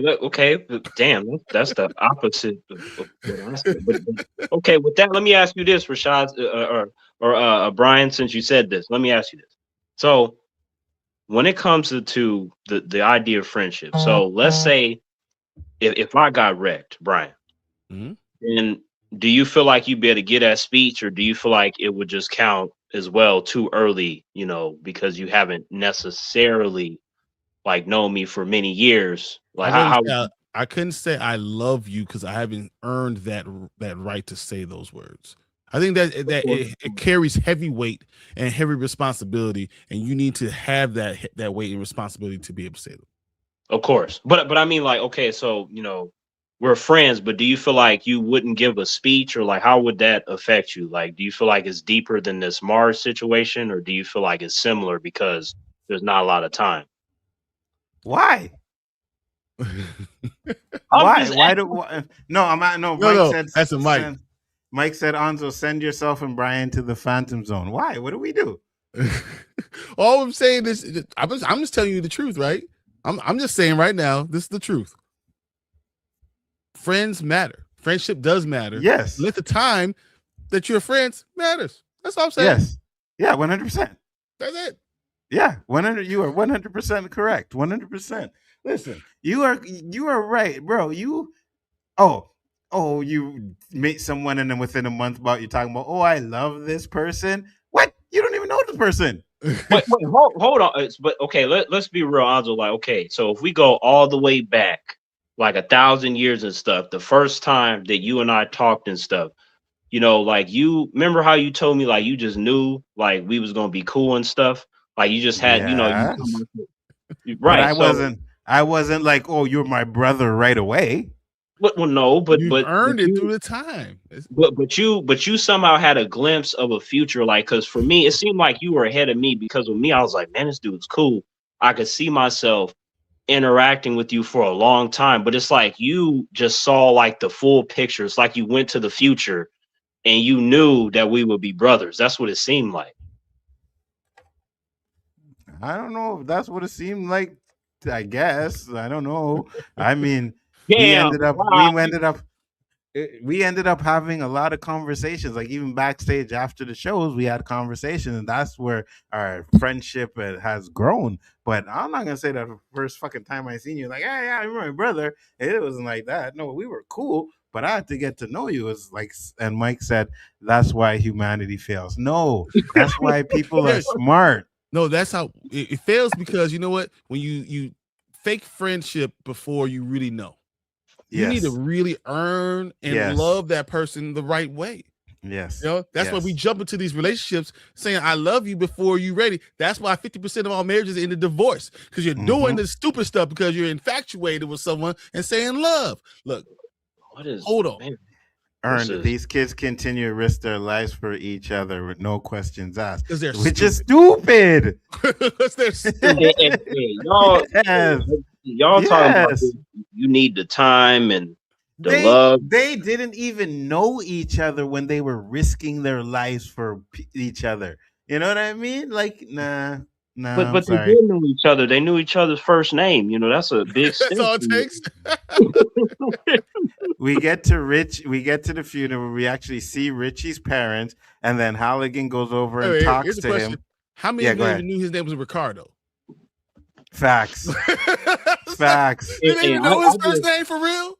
When I looked him up, it said Rich Santos, and I was like, oh, okay, yeah. But no, I didn't know. Exactly. I love you. Exactly. What's your first name again? Facts. Y'all, I feel like y'all just you got these different guidelines. I mean, I have guidelines too, but still mine are different. So I feel like a lot to explain.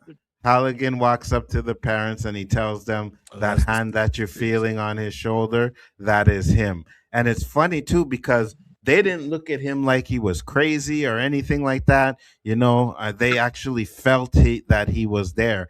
Just like the kids actually felt that there was a set of hands that helped them put the shard in the tree, and they realized it was Richie, you know? So Mhm. I love that scene. What did you think about that? It touched me. That once again, that's real love, right? Mhm. That's the thing that really hit me. The parents who lost their son and they're feeling dread. Mhm. They really are hurt. You know, that and he says to them, the hand you're feeling on your shoulder, that's your son. And he Yes. would never leave you. Those Mhm. are things that matter. Those are not Facts. empty words. Those are not empty promises. That is something that you'll never forget. That love you have for that child that you will never be able to see again is so strong. And for him to Absolutely. be part of that, they will never forget him, forget him, and they will Forget never him. forget what he did for them. That is Mhm. special, and big ups to him, man. Big ups to him. Agree. So yeah, humans and all these emotions and shit. I just see the best thing I can do is just listen, understand, and then come at it the Terrence way. So for me, I'd be like, yep, this the hand and all this stuff. I get it for the scene. It was very beautiful, very sad, and all that stuff, very touching, like all the nice, kind words. But for me, I just would be looking at him like, what the hell are you talking about? What you mean the hand is the sun? Like, what are you talking about? I would have had some questions, but the fact that the parents didn't, it just goes to show you the context, right? I always say context and details matter. So in that particular context, they're in mourning, right? You know, humans say, "Oh, everybody grieves differently." No, no, they don't. There's only like a list of ways that humans are going to grieve, and they usually fall into one of those categories. Now, in the case of the parents, they were open to conversation. You know, there are some humans who are like, "Don't talk to me," and they'll get very angry and rageful and stuff like that, and start spazzing out, but they were willing to listen to what he had to say. So when humans do that and they're in a vulnerable state, that means that you can say damn near anything and they're going to accept it, whether it be that they accept it in a positive way or a negative way. So the words that Hallorann gave to them, I feel like it helped them. Like they Well, there's probably went home and just was, on the car ride home, they're like, man, honey, that was great, huh? Yeah. And then even when they was like, hey, who are you? And he's like, I'm still working on it.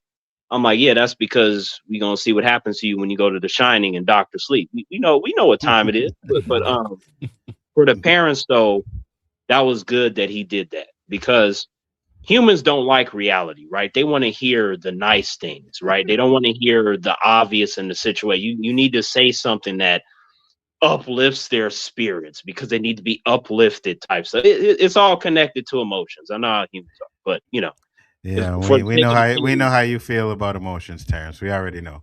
the Pennywise as the bird creature looked something straight out of hell. I agree. Mike said, "Y'all are confusing love for love. Stop it." No, we're not. No, we're not. No, we're not. I We're was just gonna let hoping not they like our 10-year-old kid say you love somebody without knowing what the hell they're saying. facts. I was hoping they'd pull the stream again with this nonsense, but it's just another commercial. Really, Mike? Really, Mike? Okay. I see you. Marge ends up walking down the street. She sees the plane and it goes to, we see that it It's finally Main made it to Street. Main Street. We see Lilly. Mhm. She's finally at the funeral and she's talking to her father. And then they're having a conversation. And this is when I'm not going to play because I don't want to get pulled again. Yeah, no, yeah. But she's like, "Oh, Pennywise told me that I was going to have a child. And, He's gonna be the she one that knew." kills him, and Yes, all yes. that. And then they're saying it. How do we know that he's not gonna go back in time and try and kill our parents or our ancestors? Which that to me was telling me exactly what we are going to see next season But and the season after. but Go you ahead. saw Lily's reaction. She basically was like, "Hey, look, calm down, Marge. We already beat her. Mm-hmm. The series is Mm-hmm. over. We got to Mm-hmm. enjoy our sodas and understand that we defeated some shit that's not supposed to be defeated. He could theoretically go and do some stuff, but look at how we beat him. We did it together. The power of friendship, and now the evil is gone. That's how I saw it. Yeah. I got you. we get to Halligan and he's in the house and they're doing something great. Me and Brian were both like, finally, y'all motherfuckers are Some packing smart. up and getting ready to get out of there. Yes, that's exactly what you should have done. The smartest thing y'all done this whole fucking episode until they switch it up and then change it. But Halligan comes in and he's talking about he's leaving and he's gonna go to a hotel. He's leaving tonight. So I'm going to I'm going to London. I'm taking a plane to London. I'm going to a hotel. I'm gonna stay over there. No problems. What's gonna happen in the hotel? How much problems? He said, got an old buddy back there who owns a hotel. How much problems can I get into in a hotel? Which is crazy. And then now we get the, if you need anything, you know who to call. Motherfucker, you should have said that a long time ago, but whatever. We get to Ronnie and her father, and they're doing the smart thing too. They're packing up and they leave. And I wanted to see something because I know watch this. Watch in the car. That's all I'm gonna say. Yes. Do we have it here or do we have to go up further? Okay, we'll go further, right? Because we see, Will and Ronnie, they finally get their kiss, and Ronnie ends up getting into the car with her father. I'm trying to find the part where they're driving off because I think someone said that the grandmother's not there, right? She's not. I said it. I said she is not there. They dip without the grandmother. Yeah, you said that, right? Where is it? Should be around here, no? She's writing her right now. So right there. Where's his grandma? You won't have to. Yeah, it don't look like she's in the car, to be honest. She's not in the car. She's not there. They dipped without the grandmother. They knew they're in the worst town in the world. They know that a damn monster is living there. And guess what? They left. Facts, 100%. Mike said, as long as he's in the book, he's good. It's that movie Hotel we got to watch for. Oh, yeah. Listen, I would be okay if they decided to do some sort of spin-off with this. I'd be cool with it. Give us a Halligan TV show or something like that. I think that would be fire, but I doubt they'll do that. What do you think, Brian? Would you be interested in that? I want to follow the entire Stephen King universe. Mm-hmm. That's why I want to be able to see how all of them connect. I know Dark Tower is owned by Amazon, but I like to follow all these characters through the universe, that they're all connected because through these characters. And Dick is the perfect person to kind of follow because he's in most of the movies or most of the shows. So I would like to see it through him, through his eyes. Agreed. So we get to Ronnie. She's driving off, but then we get to Ingrid, crazy ass. All right. Real quick. Now, how old do you think she is in real life? In real life? Mm-hmm. In real life. How old do you think this lady is? I think she's like 58 or something like that. What do you think, T? How old do you think she is? Oh, he's muted. Okay, go ahead. How old is she? 67. Oh, wow. She's 67 years old. I was shocked. I was like, 60. Good Lord. She looked good for her age. Yeah. She definitely looked good for her age. You know, I'm like, come on, Hank. 67 when you're a woman? A grandmama? That's what you going to jail for? Now listen, we all know Hank, and I said this last night. We know Hank didn't put down the BBC on her. Because if he had put the BBC on her, right, she would have been woken up in the morning. She would have been cleaning the kitchen. She would have been listening to I Shot the Sheriff. But she I didn't shoot if you don't see eggs and you don't see pancakes, you did a bad job, bro. Facts. No. She was doing that at first, but she was already obsessed with a different cock, and that was Pennywise. So we already know what time it is. You know, you can't really compare it to a supernatural being. Well, I don't know. She didn't really get Pennywise's cock. She just thought it was a father, right? You know, she went from Mr. Cush to Hank. We know Mr. Cush wasn't putting it down like Hank should have been putting it down. We know that. He was putting something down. It's just she decided to step out. First, it was like she loved her dad so much that wasn't her dad. So first she was slurping that cock. And then she had the butchers, and then he was trash. So and then she went to the black dude, and then he was putting it down. She like, damn, I might have to rethink my whole plan. Nope, I can't disappoint daddy. And then that's when she turned on. Facts. But then we get to the final scene, which is a tie-in to It Chapter 1 and 2, because we see Ingrid, and she's pretty much in a mental institute, right? Mhm. And we get to see that she's been there for a long time, because in the next scene she's old and she's painting, and then she hears about a death, and then she walks up to this room where we see her looking at a hung body, and she says, remember, dear, anybody who in nobody who really dies in Derry really dies. And then we get to reveal that the person she was talking to was Bev from the movies. I Yep. thought this was an amazing tie-in to the movie part. Now, I'm How going did to she tell you not something. age? How did she not age? What the hell's going on? I know, right? That's what I'm like. I was like, wait, is that the same girl? That wasn't 'Cause she AI don't- or nothing. That's just her. Yeah, she didn't look like she aged one bit. But I'm going to tell you something. There's a reason why it's Bev that she's seen. It's not just to put the connection to her having to go to Ingrid's house in It Chapter 2. I also think it's because at the end, she tells the loser club that she's seen the future. And this was after they killed Pennywise. So she's seen something. And I think if they do it where Pennywise changes something, she's going to be the only one that Who's gonna remembers remember? the original timeline. Yes. I know why she didn't age. They using that old stock footage. That's why she didn't age. I don't know what it was, but I was like, wait a minute. She looks like she did, like, when did that movie come out? 2016? Yep. Yeah. Cause yeah, I'm just saying stock footage, man. You place that right, it'll look like everybody's the same age. But nah, sometimes in life. Absolutely. Tony said, her, Sadie Sink, and Jenna Ortega don't age. Don't Yeah, age. I could. Yeah. I could tell you that 100%. So that ends up wrapping up this episode and the What you mean? series. What you mean wraps it up. Yep. We're supposed to be doing 10 hours. The holidays are coming around. See, You can do 10 hours when We should make pigs a fly. stream. We should just make a stream for Terrence and tell him it's a 10-hour stream. And then Yeah, 100%. And just let him stay on there all night. let him be by on himself. there. wow. see, you guys didn't learn nothing by the ending of the series. We're supposed to do it together, 10 hours, the friends and stuff, and it's all gonna be okay. Yep.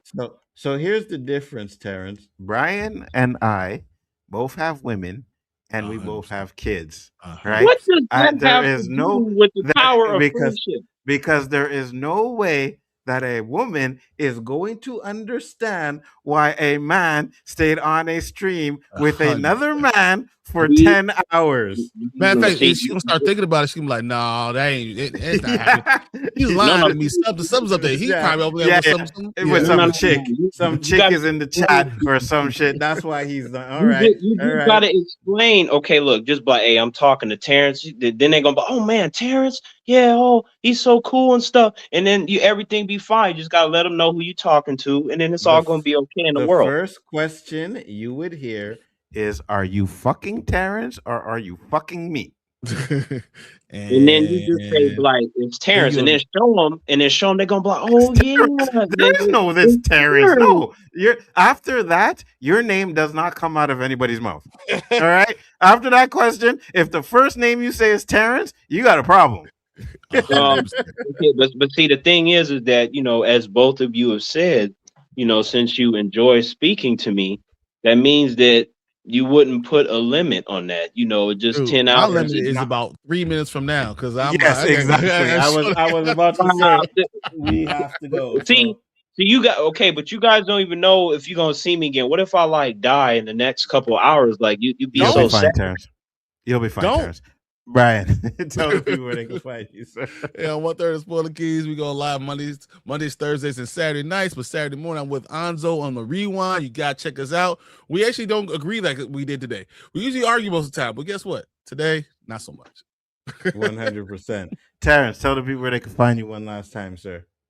Yep. How you doing, humans? You can find me on the World's Finest Team Up with my friend Sean Stackhouse, and a lot of stuff is cooking over there. Got the eggnog on deck. A lot of eggnog. Like I'm talking about, we got a whole refrigerator full, so I will be good for the next let's say 8 days, give or take. It really depends on if the humans drink all that shit up being greedy. I want all that for myself. Humans are greedy. I'm trying to have it all for myself. They're trying to share it. That's why humans are greedy. But the point is that when I have eggnog, it really just activates the creative juices, especially around the holidays. And it gets me to understand things that humans don't. And the fact that humans are so unaccepting that Terrence got to go over to another universe entirely and just make things to get them to go, that's interesting. Let me click on another video. And then that's how you got to me. There you go. And I am Bigger Ford Entertainment. I want to thank you, everybody, for coming in. Much appreciated. I know Brian goes to a stream. I'm trying to watch the end of this basketball game. So we will see you guys on the next one. Like he said, we'll be here on Saturday for the rewind. Thank you, everybody. Much appreciated. And we'll see you on the next one. Peace.